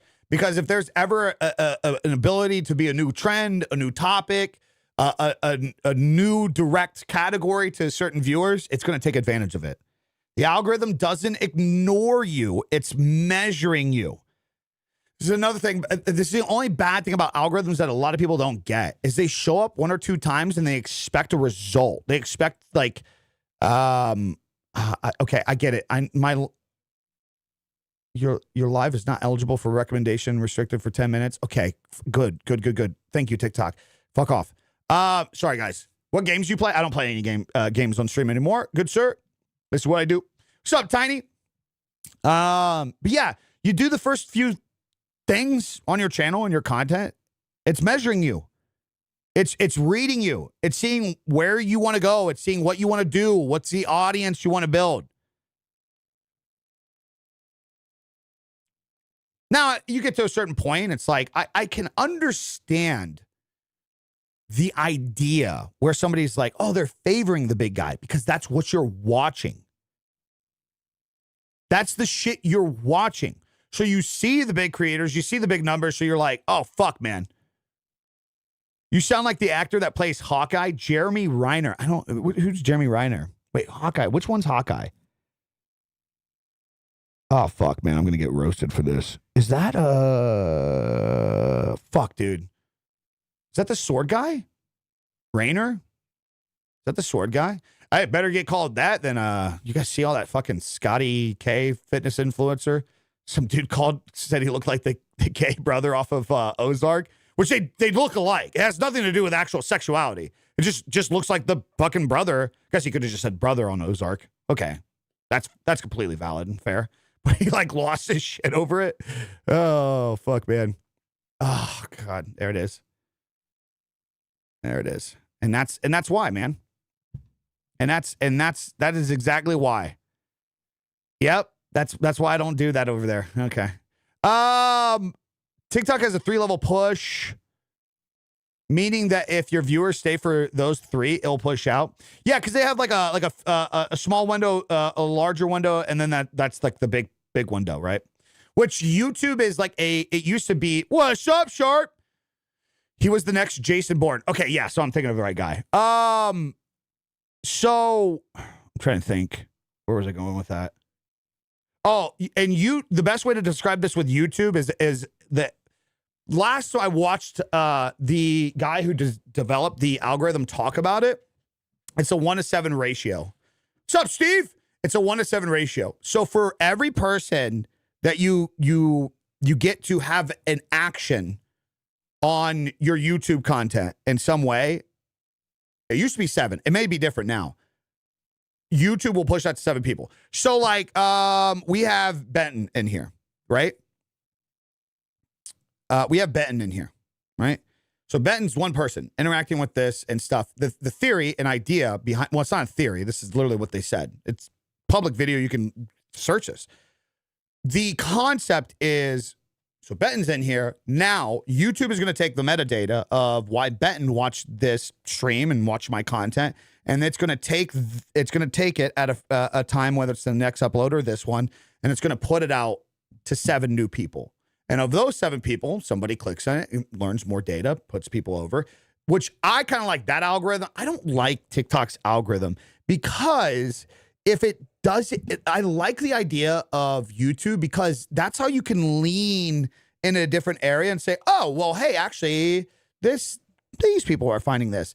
As to where TikTok, it's harder to get out of that phase because it's like the 200 to 300 viewer window right off the rip, right? Where it's like, well, TikTok's just only sending it to the people that it's used to sending it to. You know what I mean? And so, like, if it doesn't do that the right time, fucking 30 videos in a row, you're just gonna have 30 fucking flops. I don't know. I just, also, too, I'm not gonna lie, I just don't ever take TikTok serious. We just mentioned all the monetization and everything that I've done over the years personally, and I've never had to use TikTok for that. I got a lot of brand deals on TikTok, but they were honestly kind of mid. No, I had a few good ones. I actually had a good year of TikTok ads, but that was like through an agency. It wasn't through their system. Because I would never, I don't like how TikTok does their shit built into the platform to where they basically make you do 50 fucking brand deals and like only 2 or 3 of them get accepted. I don't know if that's still the case, but yeah, I mean, they lost me with that. You got me fucked up, brother. You got me. No, I'm not making an advertisement for somebody off the hopes that maybe it'll do well. Like maybe you'll pay me. Either you fucking pay me or you don't. It's that simple. It's that simple. TikTok is more for discovery, but the caveat to that is TikTok pushes you to people that are just going to stay on TikTok. It's very, very hard. TikTok is notoriously hard to convert people off the site. So I don't really care to have discovery on TikTok because I'm not trying to grow on TikTok. There's no leverage for me to grow. You know what I mean? I would much rather focus on YouTube. Instagram, hands down at the moment. Instagram is really good for community push. If you grow an audience on YouTube, you'll be able to, or on Instagram, you'll be able to convert them to selling merchandise on your store. Here's a fun fact about that. So in 2026, while some platforms, i.e. TikTok, they don't want you going off the site, they're very stingy. I just learned, because I was like, should I actually post a link in my Instagram story? I just learned that Instagram encourages it. They want you using the features because the more that you do leverage your Instagram and growing your community outside of Instagram, it's only going to bear well for Instagram more. Which, in my opinion, is obviously very, very, very smart. Very smart. YouTube doesn't push small creators out as much as Insta or TikTok. Oh, that's so false. Yeah, that's so false. You just don't know what you're doing on YouTube. That's really the key thing right there.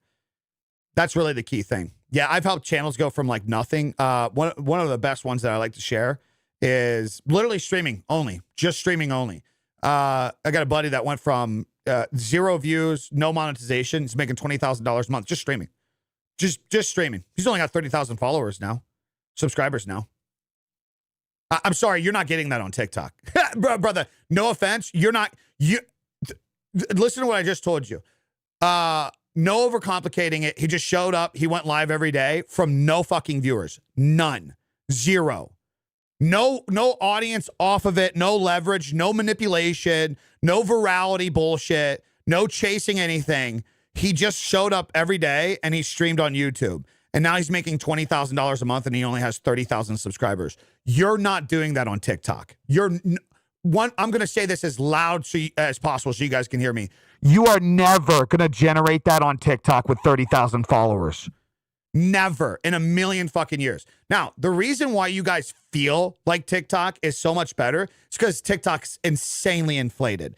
And I'm actually very curious if this last week when we seen the huge bump in things, because ever since we seen the bump in things on TikTok, my TikTok's actually been doing better. So the day that everything kind of died on TikTok, you guys know what I'm talking about? I'm wondering if they didn't since America took it over, I'm wondering if they didn't fuck with the algorithm. This is just my hypothesis. This is just my thought. But if you actually dive into it, it makes a lot of sense. Here's just my thought. I think over the last darkest day in history, I don't think you guys realize how inflated TikTok has been. And I think while a lot of you guys are like, you didn't like the idea of, which I agree with you guys, the whole debate of like, China shouldn't own it, yada, yada, yada. I think some of you guys that don't believe the conspiracy theories that China and whoever had it before leveraged the traffic to give everybody an insane dopamine rush over there to get you guys addicted to TikTok. If you don't believe that, I think you trust people a lot more than what you should, because I 100% believe that's what happened. 100%. Now, obviously, I have to say I believe that's what happened because I don't have the fucking proof that I could present to you. But I mean, it logically makes sense. If you look over the last X amount of years, this is how the platform blew up. The platform blew up because people that had no fucking following, people that weren't getting any love on any other platform and weren't growing as streamers, like, dude, let's just be real. The first 2 years, outside of maybe like 10 real successful creators, the majority of people that were blowing up in TikTok with like streaming, just as an example, were a whole bunch of people making those like, just a streamer trying to blow up on TikTok. And like, it would just get pushed to a whole bunch of people's pages and they'd get a rush of dopamine and they'd feel like it finally did. But like notoriously, it's never added up. 100,000 followers on TikTok has been equivalent to maybe like a few thousand followers on YouTube over the years. And anybody will tell you that. Anybody will fucking tell you that. But for some reason, everybody's like, oh, it's just such a good place. It's just such a good place. Yeah, it feels like a good place because it's the first platform with very low effort that's giving you some kind of dopamine rush. They're giving you a whole bunch of homepage views. They're giving you a whole bunch of For You page views where you feel like you're doing really, really good. Really, really good. It makes you feel like you're killing it. This is why live streaming is doing so good on TikTok right now. Because you'll get a TikTok stream and you're like, oh my God, I got fucking 60,000 views on my TikTok stream. But you overlook that the average watch time was 3 seconds. Guys, that's not building an audience. That's the platform getting you highly addicted to the system so that way you feel like you're doing something good and you keep coming back. It's called a dopamine rush. They're taking advantage of how you're wired as a human being. They think you're stupid. That's what, but if we're just really here to break it down, TikTok thinks you're fucking stupid. TikTok thinks that you're just a stupid little person that is never going to connect to anybody and make real content. So what they're doing is they're inflating the fuck out of your content so that way you go over there. It's exactly what they're doing. It's exactly 100%. It is going to point that out. That is all platforms to an extent. It is all platforms. They need the analytics. They need the metrics. I'd argue though that I'd argue that Instagram and YouTube are just such powerhouses now. Man, I like, dude, if you don't think that like they have a lot of fucking users, man. But you're so right. If you don't think that YouTube Shorts isn't exacerbated to get you hooked to YouTube Shorts, I got to push back all the fucking time on this now because somebody will come to me and say, Big E, you're telling me to stream horizontally to YouTube. You're telling me to stream, but my YouTube Short streams get 100 views. What's your watch time, big dog? Oh, it was 15 seconds. That's all you need to fucking know. That's all you fucking need to know, dude. You're focused on the wrong thing. Views don't attribute, like I said, to one of the common myths. Views don't automatically equal growth. They don't mean that you're actually leveraging anything and doing anything. Yeah. Well, that's very true too. Yeah. A lot of people are too concerned with numbers and rather than making good content. You're right. You're right. Yeah, that's very valid. Yeah. I just think you will see success in whatever platform you focus on. That is very true, Michael. That is very true. I guess Well, depends on the platform. Depends what you are. Views don't equal growth.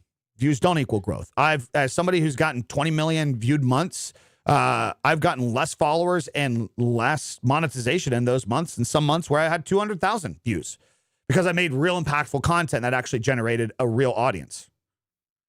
Well, there's no stopping this. As somebody who's been doing this full time for 11 years, who makes multiple six figures a year off of it, who works with brands, who's helped other creators, I'm telling you right now, you can get all the fucking views in the world. It doesn't mean that you're getting an audience. It's not guaranteed. It's very easy to get views. If you want views, just go to every single platform, use AI, and fucking talk about news every day. Okay, well, you got the system down very well, John. So you must just be killing it. So there's no reason to take any criticism whatsoever. You must be just killing it, man. You're just above everybody else. You're just doing so well in life. So you don't even need to be here. There you go, brother. Enjoy. You already know, man. You've already exceeded anything that you could learn in this stream. You are above and beyond, man. Give me your email, man, and I'll buy your course for sure, dude. Gotcha. Appreciate your time. Are you on YouTube? Want to follow you there? Yes, I am. Yeah. What is that though? What is everybody's deleting? Can I be also real with that too? What is everybody deleting TikTok for because of the new term shit? Can I just let you guys know every single platform mines your data, sells your fucking identity, and fucking owns the right to like all your shit. You guys know that, right? You guys, just so that way you guys know and don't follow this fucking stupid fucking brain rot trend of people like trying to like stand up for themselves in the online world. When you go to get a house, when you go get a car loan, when you go to your local bank, even if you live in a small town, guess what the bank does? Guess what they do? They take all your fucking information and they sell it. They sell it. So before you guys all start joining the mass, like, well, I'm going to delete TikTok because they're fucking saving my 15 shitty fucking TikToks for future stuff, just in case. Just please understand that fucking the rest of the world does way worse shit with your information. Yeah. YouTube short streams are the most brain rot slop I've ever seen. That it kind of goes back to the point of what we were just talking about. It kind of goes back to that point. They're pushing just dog shit stuff just to try to elicit the dopamine rush for people to want to stream to YouTube Shorts. So, like, let's go back in that. So, like, here's the biggest comparison that I give. Oh, and this actually contradicts exactly what this guy was talking about, where, like, oh, views just equal growth. So, I had a YouTube short stream do 47,000 views, right? 47,000 views. I had a long-form YouTube stream at the same time streamed, pulled 2,500 views. All right, you ready for this? My YouTube short stream average watch time was 15 seconds. The long form was an hour and 15 minutes. The YouTube short stream made me 80 cents. 80 fucking cents. The YouTube long form stream made me $80.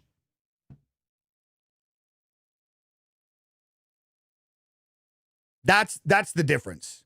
That's the best way to put on paper what you're trying to explain, that just views equals growth, where you're just so wrong. I'm going to say that again. 47,000 views versus 2,500 views. I gained 4 times the amount of subscribers from that stream, and the short stream with 47,000 views made me 80 fucking cents, and the long form stream with 2,500 views made me $80 in the same amount of time. The same amount of time. And it's because they're different values. Goes back to the myth of the fucking views. Views don't automatically equal growth, and vice versa. It just doesn't work like that. Small audience with intent wins. You can get 1,000 fucking viewers in your stream periodically throughout, or you can have fucking 100 that just stay there no matter what. They'll watch every single fucking ad. They'll fucking click on any fucking product that comes their way. Both are valuable. Both are valuable. It's not hard to stream horizontally on YouTube. I'd say that's probably is about the most annoying thing on YouTube is setting up a live stream is, it's just tedious, man. What's your advice on small streamers streaming to YouTube and Twitch 3 days a week? Well, I think you're already doing good because you have a system and you're not just fucking blindly streaming away at nothing. But I mean, the biggest advice, brother, is content. Be posting, man. Yeah, you got to be posting, dude. you're not, I mean, the fact that you have YouTube is really good as long as your YouTube is, as long as you're leveraging the game that you're playing and using like search terms for that, you'll get discovery from that for sure. But if you really want to bring people in, man, you gotta be giving people a fucking taste, man. Gotta give them a little taste of the fucking goody goods. Oh no. Wait, did it really? Fuck! Hold on, guys. Sorry, TikTok. TikTok and them can see it still. I thought maybe you were tricking me to try to see my glutes. I gotcha. I need to get you think I'd have a fucking dummy battery? We got $8,000 worth of camera gear sitting right next to each other, and I don't have a goddamn dummy battery. Jesus Christ. Needless to say, also, by the way, this is me testing my first ever TikTok workshop stream. So anybody that's new to TikTok, Instagram, so we do these on YouTube horizontally. We call them YouTube workshop streams, man. And yeah, one of the directions that I'm really leaning in this year is I want to help creators. I want to dude, I'm addicted to this side of shit. It's hard to, like, I gotta like veer off at ADHD mode because like it sounds so fucking lame and cliche to just be like, yeah, I just want to help creators grow and shit. Because you guys hear that on every corner. But like, you know, I literally started my YouTube channel because the first thing I ever did in this industry was I left my job to pursue graphic design and all this. So, you know, just a little bit of my resume. I've worked with major brands throughout the years in graphic design. I've worked with some of the largest creators in the space. You know, done a little work with guys like Lyric and Tip the Tap Man and Dr. Disrespect over the years. The last brand or the last streaming job that I did in this industry was in 2018. I did back in the Fortnite days. I did Myth's entire rebrand. So when you guys seen Myth rebranded from, you know, like just the harsh, like 3 lines, and he had like the skull and everything and all like the vibrant colors, that was moi. So one of the reasons I started content was because when I started all this, I didn't have tutorials to watch, man. I had to learn shit the hard way. I had to learn how to fucking advertise. I had to learn how to deal with customers fucking scamming me and doing chargebacks on PayPal. I had to learn how to get myself out there as a creator. I had to learn to market myself and price myself. And I just remember thinking one day, I was like, you know what would be fucking nice for other people if they just had videos on this and they didn't have to learn it like how I did. So I just started making videos on the shit.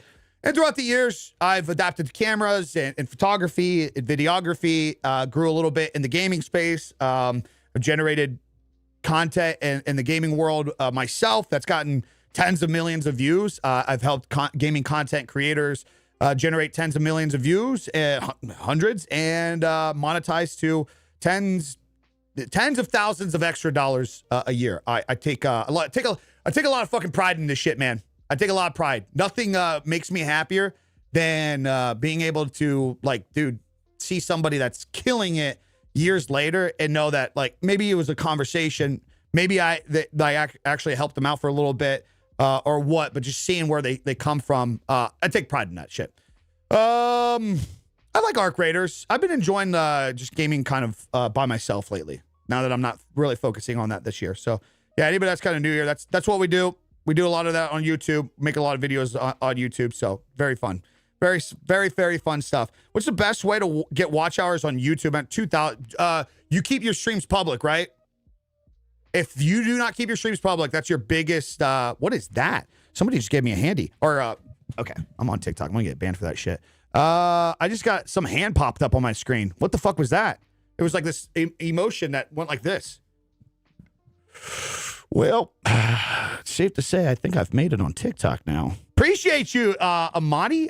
Wait, I missed a whole bunch of shit. Alpha, Bix, BLT. What the fuck is all this shit? Is this money? Are people sending me money here? What the fuck? What are all these things? Is it all these gifts money? The hell? You guys don't have to be doing this, by the way. You do not have to be doing this, by the way. You do not have to be doing this. I appreciate you guys. I guess so. All right. I don't think I finished the final thought, and then I want to open up the floor. Maybe, or no, I guess we did. Yeah, we thought. Yeah, platforms don't push small creators. Debunked. So I'll just go over it down the line. So again, guys, common myths for this year that you guys got to kick fucking out to the side. More hours equals growth. It's not necessarily true at all. The longer you stream doesn't mean people are going to find you. That's brain dead alley for sure. That's you'll burn out so fucking fast. Consistency means consistency means clarity. It means your intent. It means focusing on your shit. It doesn't mean you have to do something every single day. It doesn't mean you have to go live every single day. Contrary to my blueprints that I just launched, make sure you guys go check those out. And a streamer breakout blueprint and a creator breakout blueprint available on my site, biggie.co. I don't know on TikTok. The link should be in the description. I could be wrong. I don't know what it is over there. Is it my YouTube or is it it's my YouTube. Well, bad marketing on my behalf. See, guys, if I just wanted to make fucking money off you guys, you'd think I'd have this set up already. I'll figure it out. It's just bige.co. I just came out with a streamer breakout blueprint and a creator breakout blueprint. It's very important to note you don't need both of those. Pick one at a time. But I do challenge some of you guys to it. If you want to create a real system, that's what you're going to need to do. It's there to make you focus on the real shit for longevity. I'm pointing that out now because I'm talking about the consistency thing. Because contrary to what I say in the blueprint, and again, it's just to get you guys to start. Long term, when you're like really growing in the shit, the consistency doesn't mean like burning out in hours every fucking day, all fucking day. It means being intent with your actions. What's the direction you're going? You're not going to be as consistent if you're playing fucking variety games and also trying to do informative stuff and also try to share your fucking OnlyFans content. You're not going to do as well because you're just over flooding everything. But if you're intent with where you want to go and what you want to do and the direction you want to take things, that's the consistency in itself. Consistency sometimes can be like, hey, you don't have to try everything. And can we normalize that in 2026, by the way? While we're talking about that, guys, not everything needs to be content. Maybe you have a donut shop and like that's what your following is right now. You don't have to stream video games. Okay? Just because you can doesn't mean you should. We've very much veered away from that over the years. This is something I have to help out a lot of people when I consult with them. It's something I have to help out with a lot of people when I consult with them. Somebody will be growing their following and they'll be like, well, I was inspired to do TikTok and YouTube because I watched Tim the Tap Man. So now because I'm growing in woodworking, I got to stream games. No, you don't. Have that be you time, man. Have that be you time. So consistency can be clarity, it can be intent and organizing and actually following through the actions that you say that you're going to do. Just sticking to the fucking thing that you said you were going to do instead of being all over the place. Myth number 3, if my content is good, it'll be found. You make one of the best videos in the world. If you don't have the titling correctly to where the platform can tell where it needs to go, if you don't have hooks, formats, and context, just because you produce a beautiful looking video doesn't mean the quality alone is just going to make it do good. It doesn't mean it at all. I have fucking crazy, man. I have fucking industry level people on Instagram that have been following me lately with some of the recent videos that we've been doing. These guys work in fucking Hollywood. Guys, these guys have fucking red cinema cameras and these guys have insane gear and they're struggling to grow an audience. Quality doesn't elicit just results. You're just going to get pushed because you put quality into your shit. Some of my favorite creators, bro, they just fucking really do this. And I love their shit every day, man. They just really be doing this in 2026. And I just love it. I know you guys relate, man. I know some of your favorite creators, like they don't have the craziest fucking setup. I mean, guys, we're addicted to watching a fucking VTubing peanut. Okay. Gotcha. All right. Myth number 4. You have to pick one platform. I don't even know how that's still on this list. You guys should all be over that.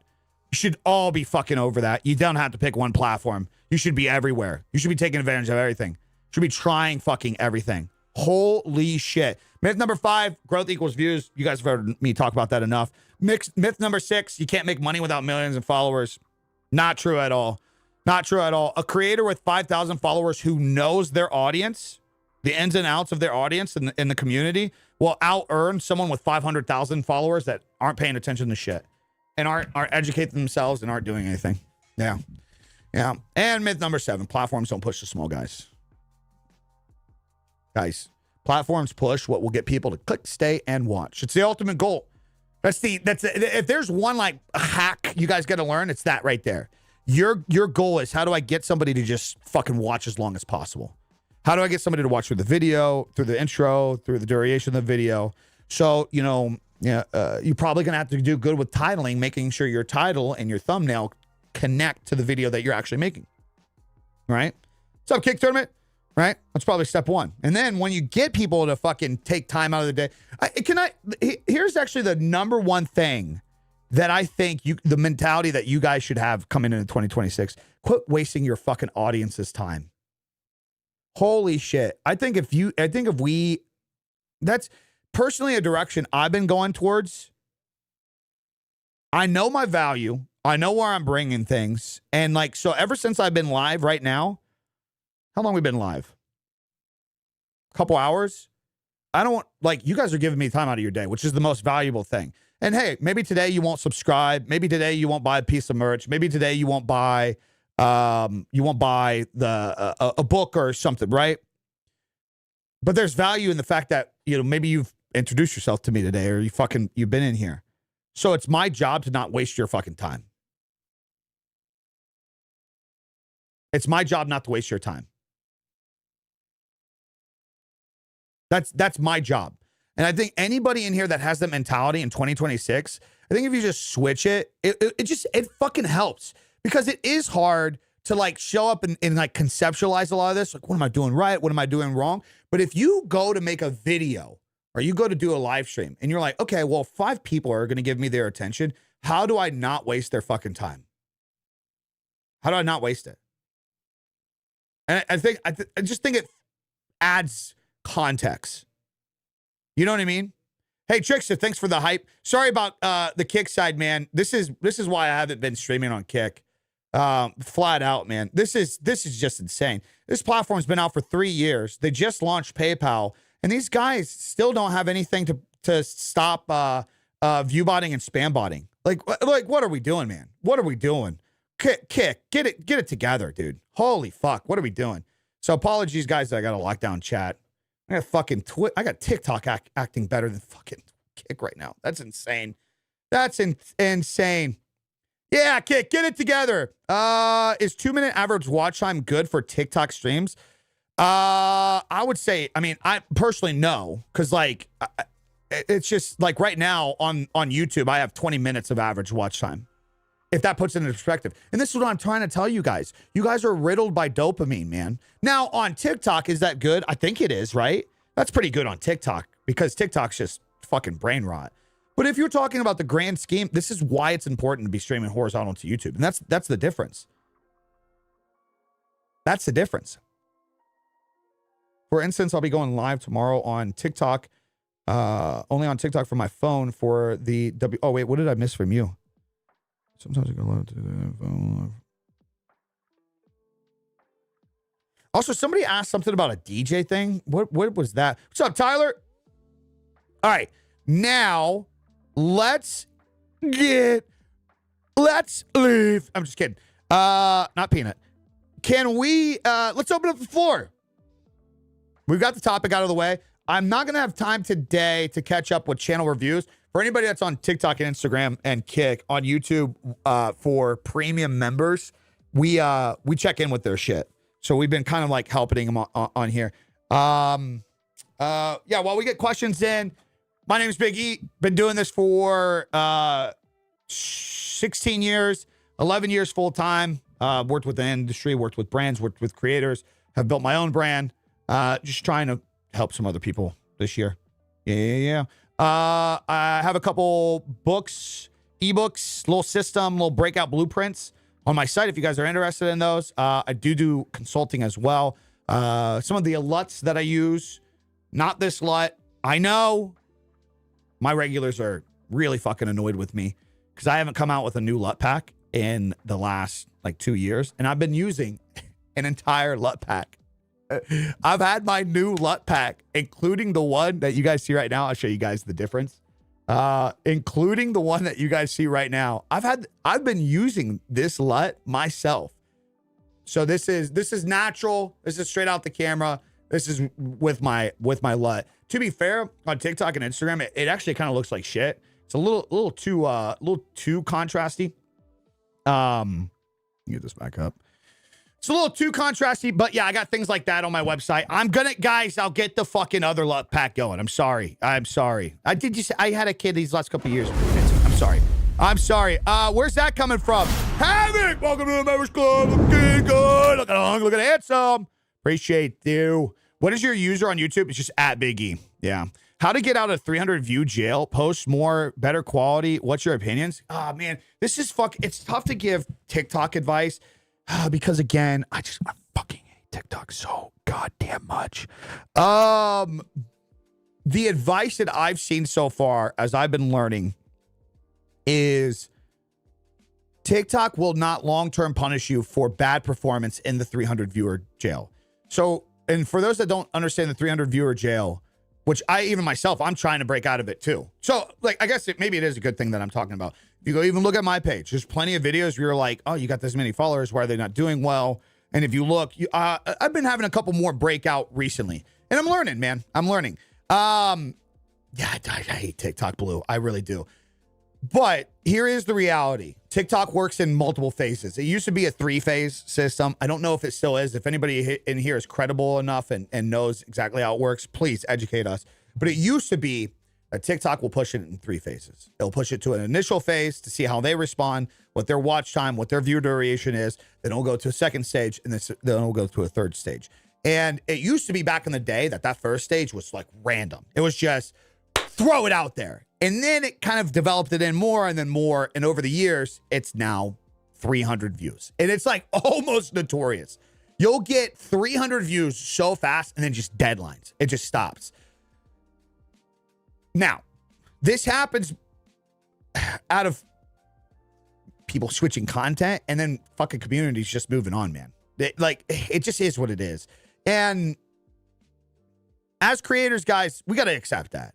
Not everybody's going to want to watch us forever, dude. People get fucking bored. People go watch other new things, especially these last few years as some content creators have been. I mean, if you guys don't think that I haven't lost viewers over the last few years of me being a little bit more vocal, that I'm have a little bit more conservative values, I guess you'd say. That's what I'm kind of discovering myself about these years. And I have no problem fucking vocalizing it. I'm not going to vocalize it on like the idea that that's my content and I want you to believe a different thing and stuff.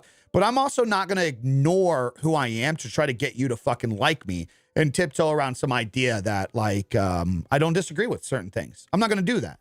Like, that's just not what I'm going to do. So over time, as you grow as a person and a creator and you bring more of who you are into your content, and you're not going to just constantly be a Nick A30 who avoids any controversy whatsoever, you're going to naturally lose people. But a great thing about that, Wolfie, is you're going to gain some people from that too. If you guys don't think over the last year or so, as me being more vocal with things, as me being more myself, I haven't gotten more viewers, I haven't gotten more connections, I haven't talked with more brands because they're like, dude, we like the way that you do this shit. We like the way that you... Bro, I've had brands talk to me talking about this year where they're like, bro, we want you. We want you. We need more guys like you. People love the shit, man. Different strokes for different folks. Different strokes for different folks. So it's good to understand these things because I don't know what got you into the 300 viewer jail. What got me into 300 viewer jail, quote unquote, was I completely switched my content. Like, that's just the reality. I went from doing these clearly optimized viral skit ideas where I would come up with a general concept, a general idea that's common. iPhone versus Android, gaming PC versus console, controller versus M&K. These things where millions of people can relate. And I would hook people in with that, and I would create a scenario. And that's what would get views on TikTok. That's what did very, very well on TikTok for me, right? And I've changed. I've pivoted. I don't, again, going back to the myth of number 5, where growth is just comes from views. This is, guys, I've had millions of views. How many, does this show how many views you have on TikTok overall? No, it shows like, guys, I've 10 million likes on TikTok. Now, I know that's not huge in terms, like, I think there's much bigger there's a lot of creators that have much more than that, right? But it gets you a perspective of like, I've gotten plenty of views on TikTok. I can't tell you how many times in the last couple years I've put out a video that got millions of views and it only gained me 100 followers, 200 followers. People do not fucking care in every aspect that just because it gets a view that they're going to follow you. Right? So that's where I switch Woofy, is I switch my direction. I know where I want to go. I know the value I want to provide to people. I know the product that I want to sell. I have my consumer. I'm looking at him right now. While you guys are a chat combined of multiple people from multiple backgrounds, the person that I'm talking to and my goal moving forward, this is me. This is not for you guys. You should not have the same goal. I'm just trying to tell you guys, this is how my mind works. My goal is the person behind the camera that wants to be up to date with things. They want to know some of this information so that way they can better their craft. They want these easy answers, man. They want the simple answer like I did the other day where like some of you guys, your fucking lighting looks like shit. And it's just one simple thing. It's one little fucking thing. My goal moving forward is I'm talking to that made up person that I've generated in my head. I just want to help them out. Maybe they won't be around forever. Some of you guys are going to find value in some things and you're going to leave and you're going to never come back. And that's the name of the game. But with that being said, it's clearly different from what I was doing. Who was it it's clearly different from what I was doing. What, right, Wolf? So I don't know what's got you in the 300 viewer thing. I don't know if it's just you've been doing the same thing for so long that you because I think, God damn, I keep fucking rambling on. And I don't think the music helps. I'm so ADHD. It's fucking crazy. Anybody relating here? Holy shit. So in my theory, there's 2 reasons why you would get pushed into that jail. Either one, you've done the same thing for years. The things that you did in 2020 no longer work, but you're still producing vertical content like it's 2020. The first initial things. You're still trying to use the same hooks. You're not trying to improve watch time. You're not looking into your analytics. You're just trying to do the same thing. So that's one reason why some people would probably be stuck in a viewer jail on these platforms. And that's honestly the one where a lot of people, they won't accept that. It's easy to say, hey, I changed content, so now I'm stuck in this viewer jail. The first one's the hard one. And that's why I mentioned it first, because that's the one that maybe some of y'all need to get over. Dude, just because you make videos doesn't mean they're good. Myself included. Now I can see all the analytics to see if I'm improving. Like, for example, one of my most recent YouTube videos, not that many views right now. It's a good video. It's a very good video. You know how I can tell it's a good video? 75% of the viewers stayed on, and this is a long form video. 75% of the viewers stayed within the first 30 seconds. 60% of the people who clicked on the video watched the fucking video. That's a good fucking video. And on just even 1,000 views right now, it's getting me like fucking 40 new subscribers. That's a good video. And I'm explaining this because if you're stuck in the viewer jail, all you're paying attention to is viewers. But what you guys need to be paying attention to is go look at those videos. Because you can do this on TikTok. Go look at there. Go see the graph. When are people leaving? When are people, like, you can see that. Sure, you got the 300 views, but you can use those 300 views and you can see what is not working anymore. Your hooks are not working. Okay, within the first X amount of seconds, people just like, it just dips. That's a bad hook. Maybe your graph kind of goes down like this, little. Okay, so you got a hook, people are watching, but then it just falls off. Well, you can go to that point in the video to see where it fell off. And next thing you know, you're talking about your dog in that video. Well, okay, I guess people don't want to know too much personal shit about you. They want you to stick with the fucking topic of what you're doing. Okay, well, cut the personal shit out for a little bit and just to see if it works. But the point being is, that's the hard road that some people don't want to go down. That's the hard road, the option one as to why the views are no longer doing well on the algorithm because you're working on old shit and you're not innovating. You're not keeping people engaged. You have to change. It's always like the hardest one to adjust with creators. I have this one creator that is wanting to, they want to consult with me, and I'm kind of dreading it. I'm not trying to get into their content, what they do, but I know them in the industry and I know what they typically do. And I know that when we have the conversation, I'm going to have to tell them, guys, what do you want to fucking do? Because what you typically do is you're trying to chase something that's very easy. It's low dopamine slush for society, but you want to be good at something else. And I'm very interested. I'm very interested to talk with this creator. I mean, guys, just for complete transparency, I've worked with content creators throughout the years to try to pull them out of like adult entertainment. You know, OnlyFans creators, porn stars, where they wanted to take their ability, they wanted to move on from that stuff and whatnot. And like one of the hardest things that I had to tell them that like a lot of them push back is time for a new place. Yeah. And they're like, what? No, I've grown this following. Yeah, you've grown a following off of, yeah, I mean, that's a whole different world. Like you're telling me you want to fucking do real estate now, but you gained your first 200,000 showing your tits? Like, I'm not judging because I consulted with people like this. But guys, it's just the best way to give an extreme example. You can't be mad at an audience that came here for one thing and you want to go in a different direction and now they don't want to watch it. It's just the easiest way to give you guys a comparison that makes sense. That's all I'm trying to point out. I'm not trying to shit on anybody like that. It's the easiest way to just give like, well, oh, clearly, dude, clearly. You got it. When I say it like that, it makes fucking sense. It makes sense. But a lot of people will try to find ways around that. Well, I used to make Call of Duty gaming videos, and now I want to share my vlogging. I want to share my overlanding. I want to share my camping. So, like, I mean, what are the odds that maybe some gaming creators are into camp? Guys, it is so fucking slim. It's so, you have to change your content, and you have to get over the fact that your old audience is gone. They don't care anymore. They don't care. So, like, for example, you say you're how many followers, and now you're only stuck to 300 views. That audience could be gone. And it just is what it is. And it's like, hey, somebody, I just got a comment today, guys. Actually, ironic timing of this. I don't know why it's stuck in my head, but I guess it was for this. I've changed content so much throughout the years, guys. And now I'm kind of really back to my roots. And I'm fucking addicted. I love this shit. I hope you guys can tell, by the way.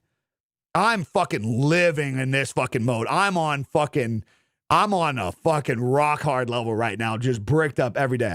I fucking love this shit, dude. And I had somebody comment today and was like, hey, just want to let you know that, like, you know, throughout the years, you kind of changed and I didn't really fuck with it. And I just, a couple of your videos popped up and I really fuck with it and I resubscribe. Keep at it. So, like, that's a prime example that, like, even if you change things, like, maybe you'll gain somebody back, man. Maybe you'll gain somebody back. Like, there's nothing wrong with that, man. Nothing wrong with that. So, best advice I'd give, God, I like how you asked a simple question. It just took me 20 minutes to answer. Best advice I'd give to get out of the 300 viewer TikTok jail, just based off of the brief knowledge I know. One, assess what's causing it. Did you change content or do you need to evaluate your content? Look into the analytics. See the impressions you're getting. That's how much it's getting pushed. See how many people are clicking and staying and seeing when they're pulling off. If you have a low percentage, people are not watching your videos. You need to redo how your videos are put together. But and I know that's intimidating because you're like, basically the platform's telling you, hey, they're shit. But it's giving you a direction. Hey, they're shit because your intro's not good. Your story's not good. You know what I'm saying? Yeah, I do consulting. It is on my site. It is on my site. This passion cuts through your ego. I have no ego. People create an idea that I have an ego because I'm just so direct. I am actually one of the most insecure people that you will ever fucking meet in terms of I constantly get to a point where I think I'm not deserving of the next thing. And this is probably due to, you know, childhood trauma that I don't know I'm holding on to. Probably should talk to a therapist at some point in my life, but I think I'm going to try to figure it out myself. Maybe that's my ego. But I get that a lot because how direct I am. Because I just don't like to waste time. You forget your shit and think about the shit truly matters, the content. Well, yeah. Can a content creator do different games, say Fortnite, than COD, than Minecraft? Unsure how YouTube works. Again, guys, you stress so much about the platform. Easy answer. Easy answer to this right here. Are you unsure if an audience will like it? That's what you guys got to be asking, man. Stop focusing on the platform. Is the platform going to punish me for doing X, Y, and Z? It's not the point. Do you think an audience is going to like you doing all those things? Honestly, answer it. And then maybe they will, but you got to provide value in some other way. You know, a great example for that is, and I'm not telling you, this is where it's so tough talking about examples. I'm not telling you to do this thing to manipulate people. You take somebody like Matt Miller PCs. His whole entire content is tech, PC gear, and gaming. Matt is going to have the ability to play Fortnite, to play Call of Duty, to play Minecraft, because people are going to be coming there for the gear. And he's going to be able to utilize the conversations with his true niche and hobby and things that he's passionate about. He's going to be able to create conversations in there to bring people in on those moments and utilize that. No different than I. You guys are coming here to talk about these things. It's going to be super easy at times for me, like with Discord. I'm not going to expect millions of views, but I'm reviving my gaming channel to just stream on the side when I want to have fun. No cam, just we've been gooping a little bit in Arc Raiders lately. Been testing out 4K streaming just because I'm a fucking tech nut. I like the challenge of that. I think it's so cool that we can do that. So some of you guys are going to come through there from these conversations. Now, are all you guys going to want to watch me play Arc Raiders while I'm talking about this? No, that would be that would be me manipulating the true conversation we're having to try to suck you into something else. But this is where I tell you that you got to figure out what you want to do.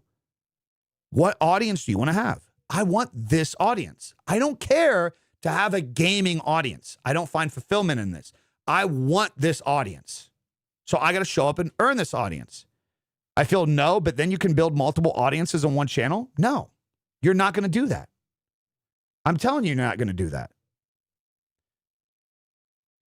I'm telling you right now, because if you could do that without leveraging something else, you wouldn't have guys like Ninja and Tim the Tatman get even backlash at their levels and them getting in their heads at their levels over them switching games and stuff.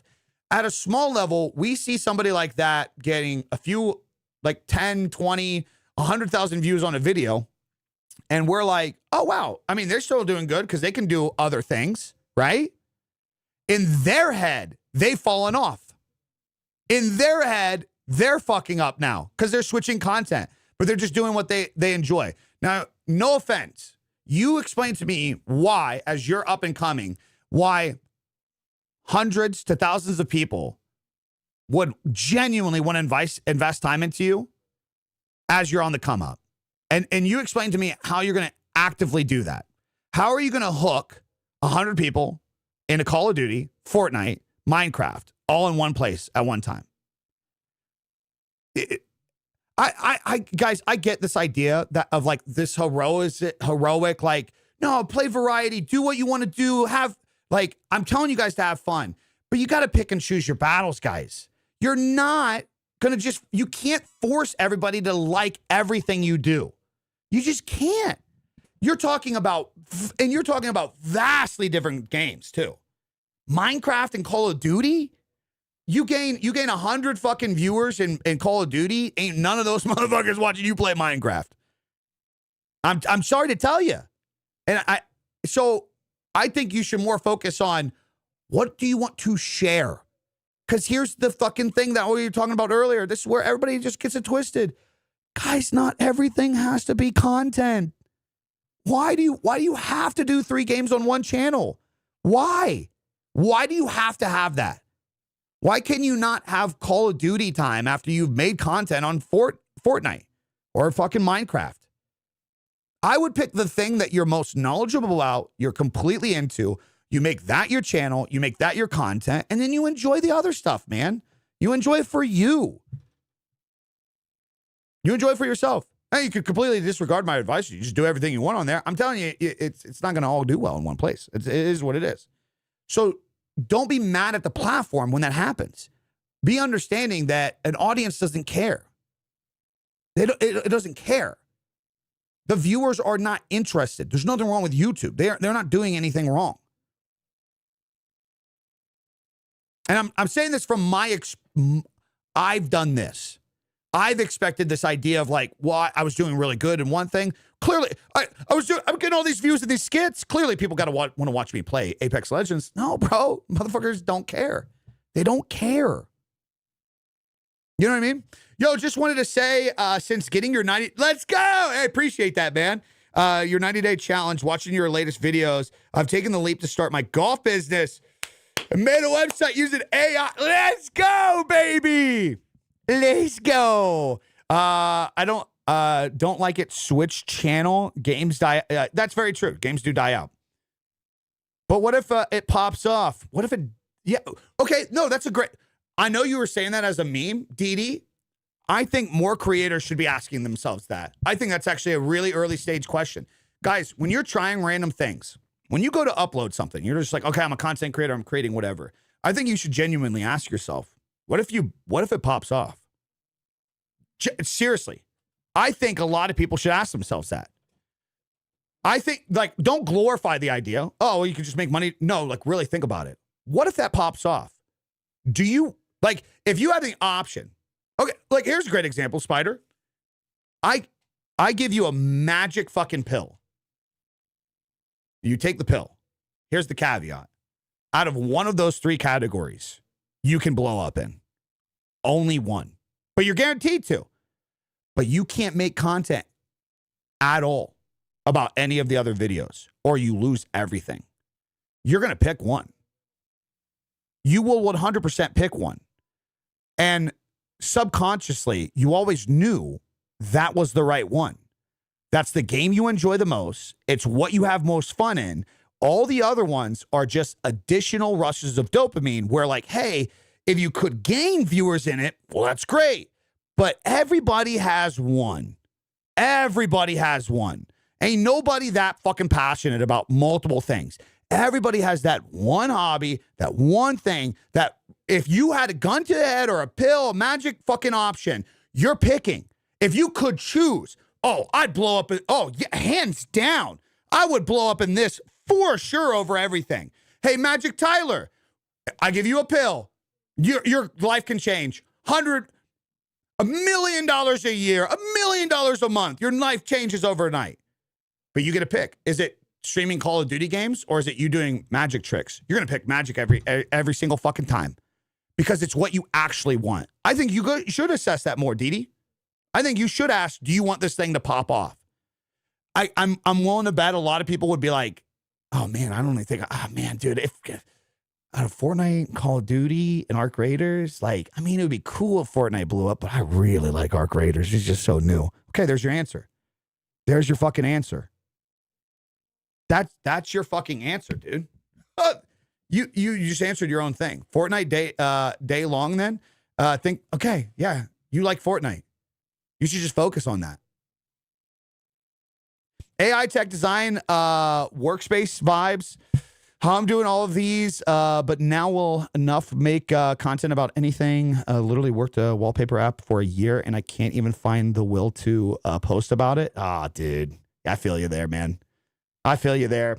I mean, well, it's always tough too because while, man, there's so many double-edged swords.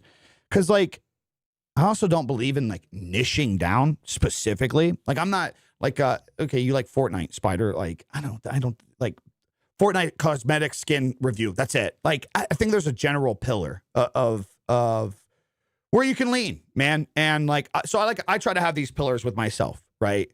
I mean, my clear direction is like, you know, giving back. And that's the direction that like overall I want to go. But like, you know, I'm somebody that's into camera gears and the gaming gear. And I want to showcase that. And I'm like, I find things to be funny and humorous. And I want people to know that I have I think a funny side. I don't know. I get people to giggle every now and then. So it's like, I don't want to completely give up on the things that make me who I am as a person to just become a fucking robot too. So like design, I get what you're saying. Like sometimes we can spread ourselves out way too thin At one point in time, I had fucking multiple channels, and I'm trying to fucking paying somebody to organize this, paying somebody to organize that, and I ain't got time for anything, and it just becomes fucking mundane, right? But I feel like too, there's a sweet spot to where I think guys like Jayhawk have done it so well and have put it on the map so well. He's clearly gone in his tech lifestyle direction as a creator, but like, he's into fucking shoes, and he likes his fucking Starbucks. He likes his fucking, full sugared milkshake at fucking 8 o'clock in the morning. He's into running now and shit too. Now, it's not like he has to be a running content creator, but he can showcase a little bit of that in there. You know what I mean? How did you pass the phase? What worked for you? I stripped down, man. And I can talk about this because I'm fresh. I'm very, very fresh in it. I stripped down. When I realized I had a problem last year, like, I'll just be honest with you guys. This is the connection thing. Because I want you guys to understand, like, you'll fucking come across it. Guys, when you have multiple $60,000 months and you're not happy doing what you do, I know everybody's got a price, but like, dude, that sucks, man. When you're not getting fulfillment out of something that's like doing that well, that really, really sucks. Really sucks.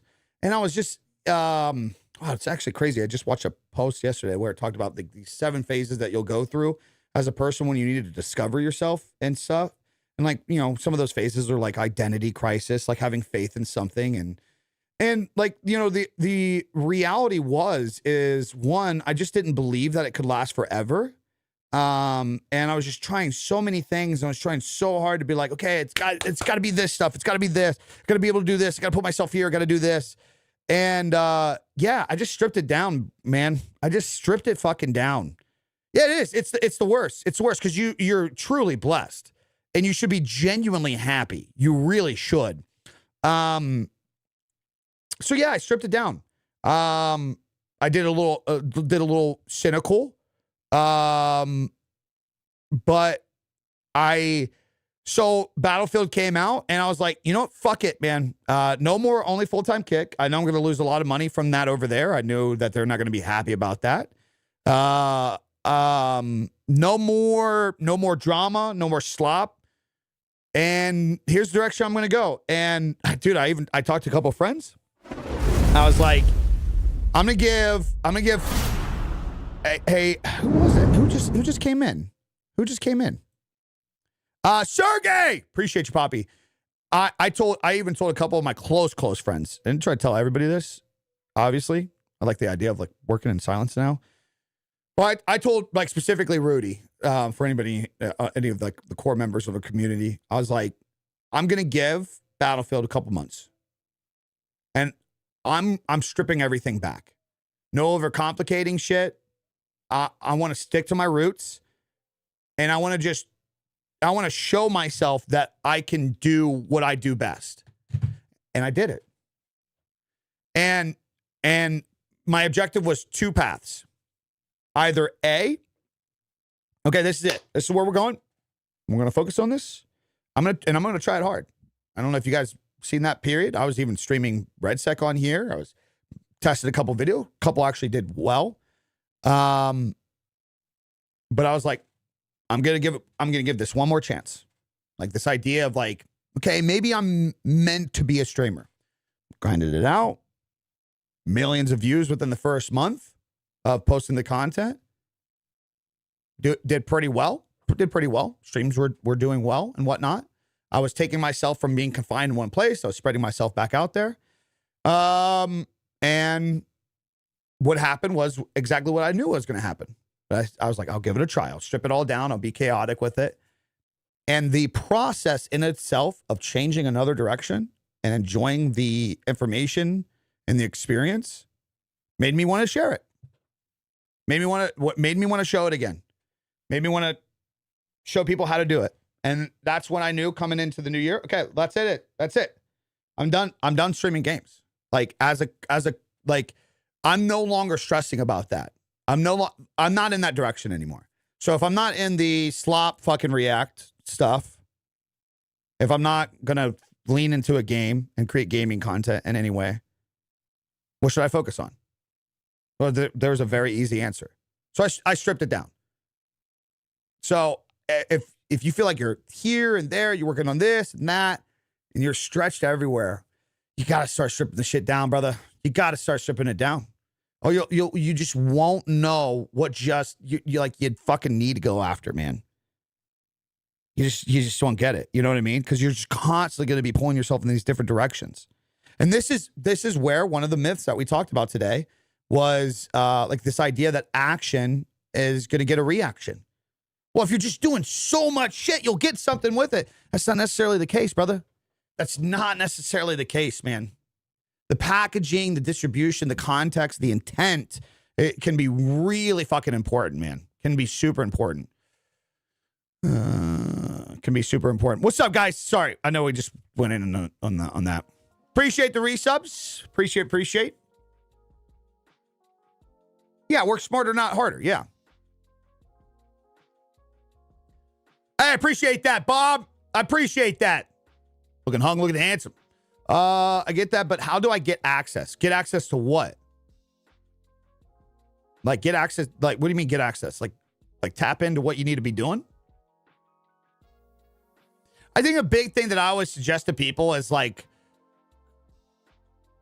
what would you do on what would you do on what are you going to do on a Saturday with your time off? You know what I mean? No, I don't use Restream. I got an actual fucking Stream Up or whatever, the TikTok studio. How do you get access to YouTube Live? You just enable it. The only thing by the way, that's a very common myth on YouTube. Very common myth. And you can start a YouTube channel tomorrow and stream to YouTube. The only thing that you need is I think you need 50 subscribers to stream from mobile, from your mobile phone. Yeah, from your mobile. You can start streaming tomorrow. Does YouTube or TikTok Studio let you stream to YouTube and TikTok? No. Dude, this is, they gotta fucking stop this shit. See, it's a double-edged, well, it's not even double-edged sword. It's just fucking negative edged sword because it's just like not good at all. So TikTok, their TikTok Studio app doesn't integrate into anything else, but they make you use it for the best ability. Now, there's ways around it. Like I can use a Restream key to get access to TikTok and then use it in my OBS.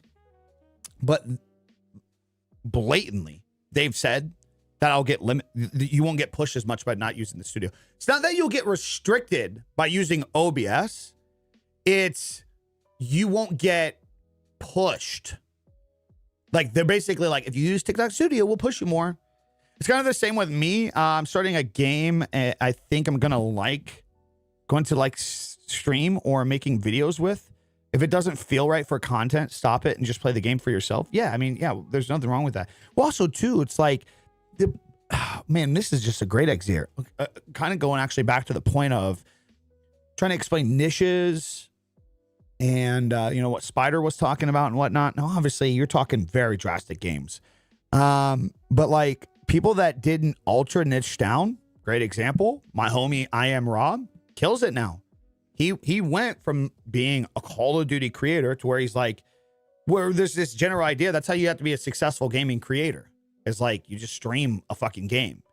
And he's like, on his off time, he was just playing story mode games. So instead of him streaming the fucking game that like is popular to stream, quote unquote, like that's what streamers typically do, he started making content around story games because like he was actually really passionate about that. This is something I've been anybody in here know Audio Freak. I've been harping at him for a while, man. I'm like, bro, you genuinely like gaming from a crazy. That guy is so into video games. He plays story mode games all the time. I'm like, why are you not doing playthroughs and streaming that shit? Why are you trying to lock into this like streamer cult culture where it's like you pick a game, you go live, you do that every day?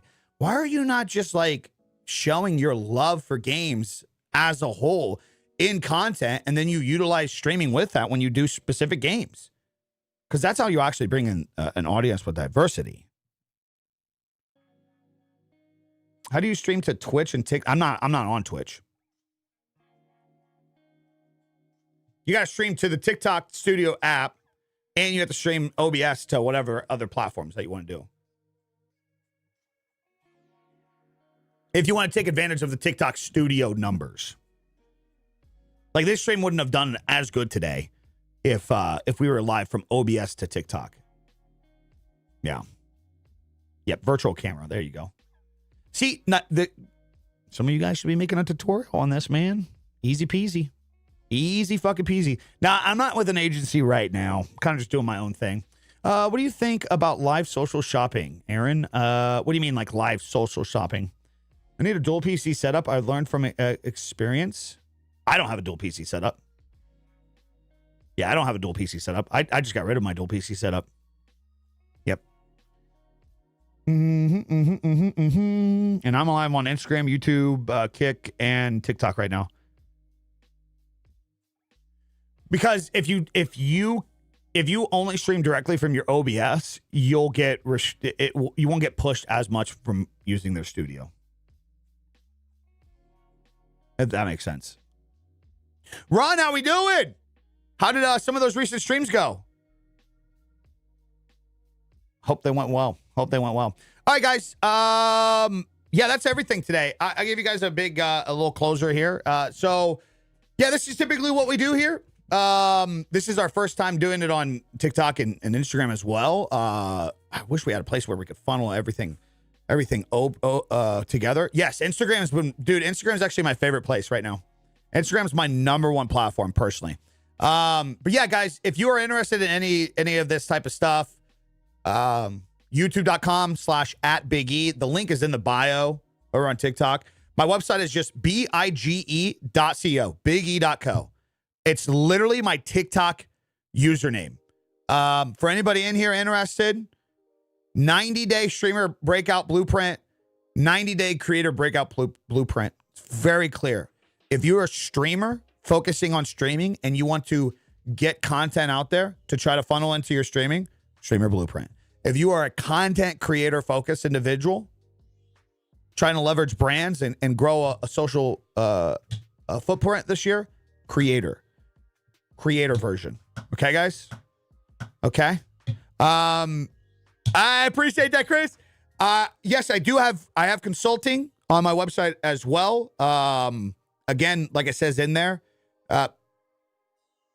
be clear with it. I'm not gonna accept it if I don't think I can actually help.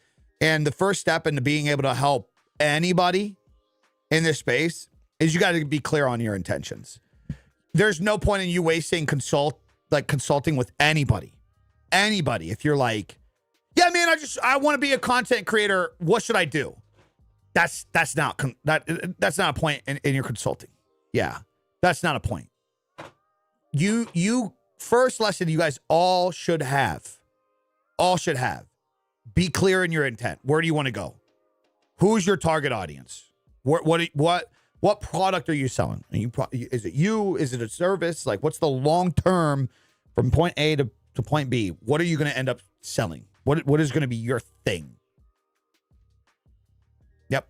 So hope that helps. All right, guys. Hope you enjoyed it. Go out, kill some shit. Go make some content today. Anybody in the 90-day program, I'm about to go make my vertical right now. You guys lock it the fuck in. I told y'all, motherfuckers, you ain't keeping up with me. I don't know if you guys have noticed these last few days. I've been uploading like a few verticals a day.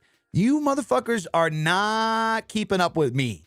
I'm just telling you. You can keep trying. You can keep trying. But you ain't fucking kept it up with me. No pants? Okay, I've been exposed. I cannot stand up, or you will see that I do not have pants on. Okay, bye, guys. Appreciate y'all. Appreciate you guys following me on every day. Peace. Bye.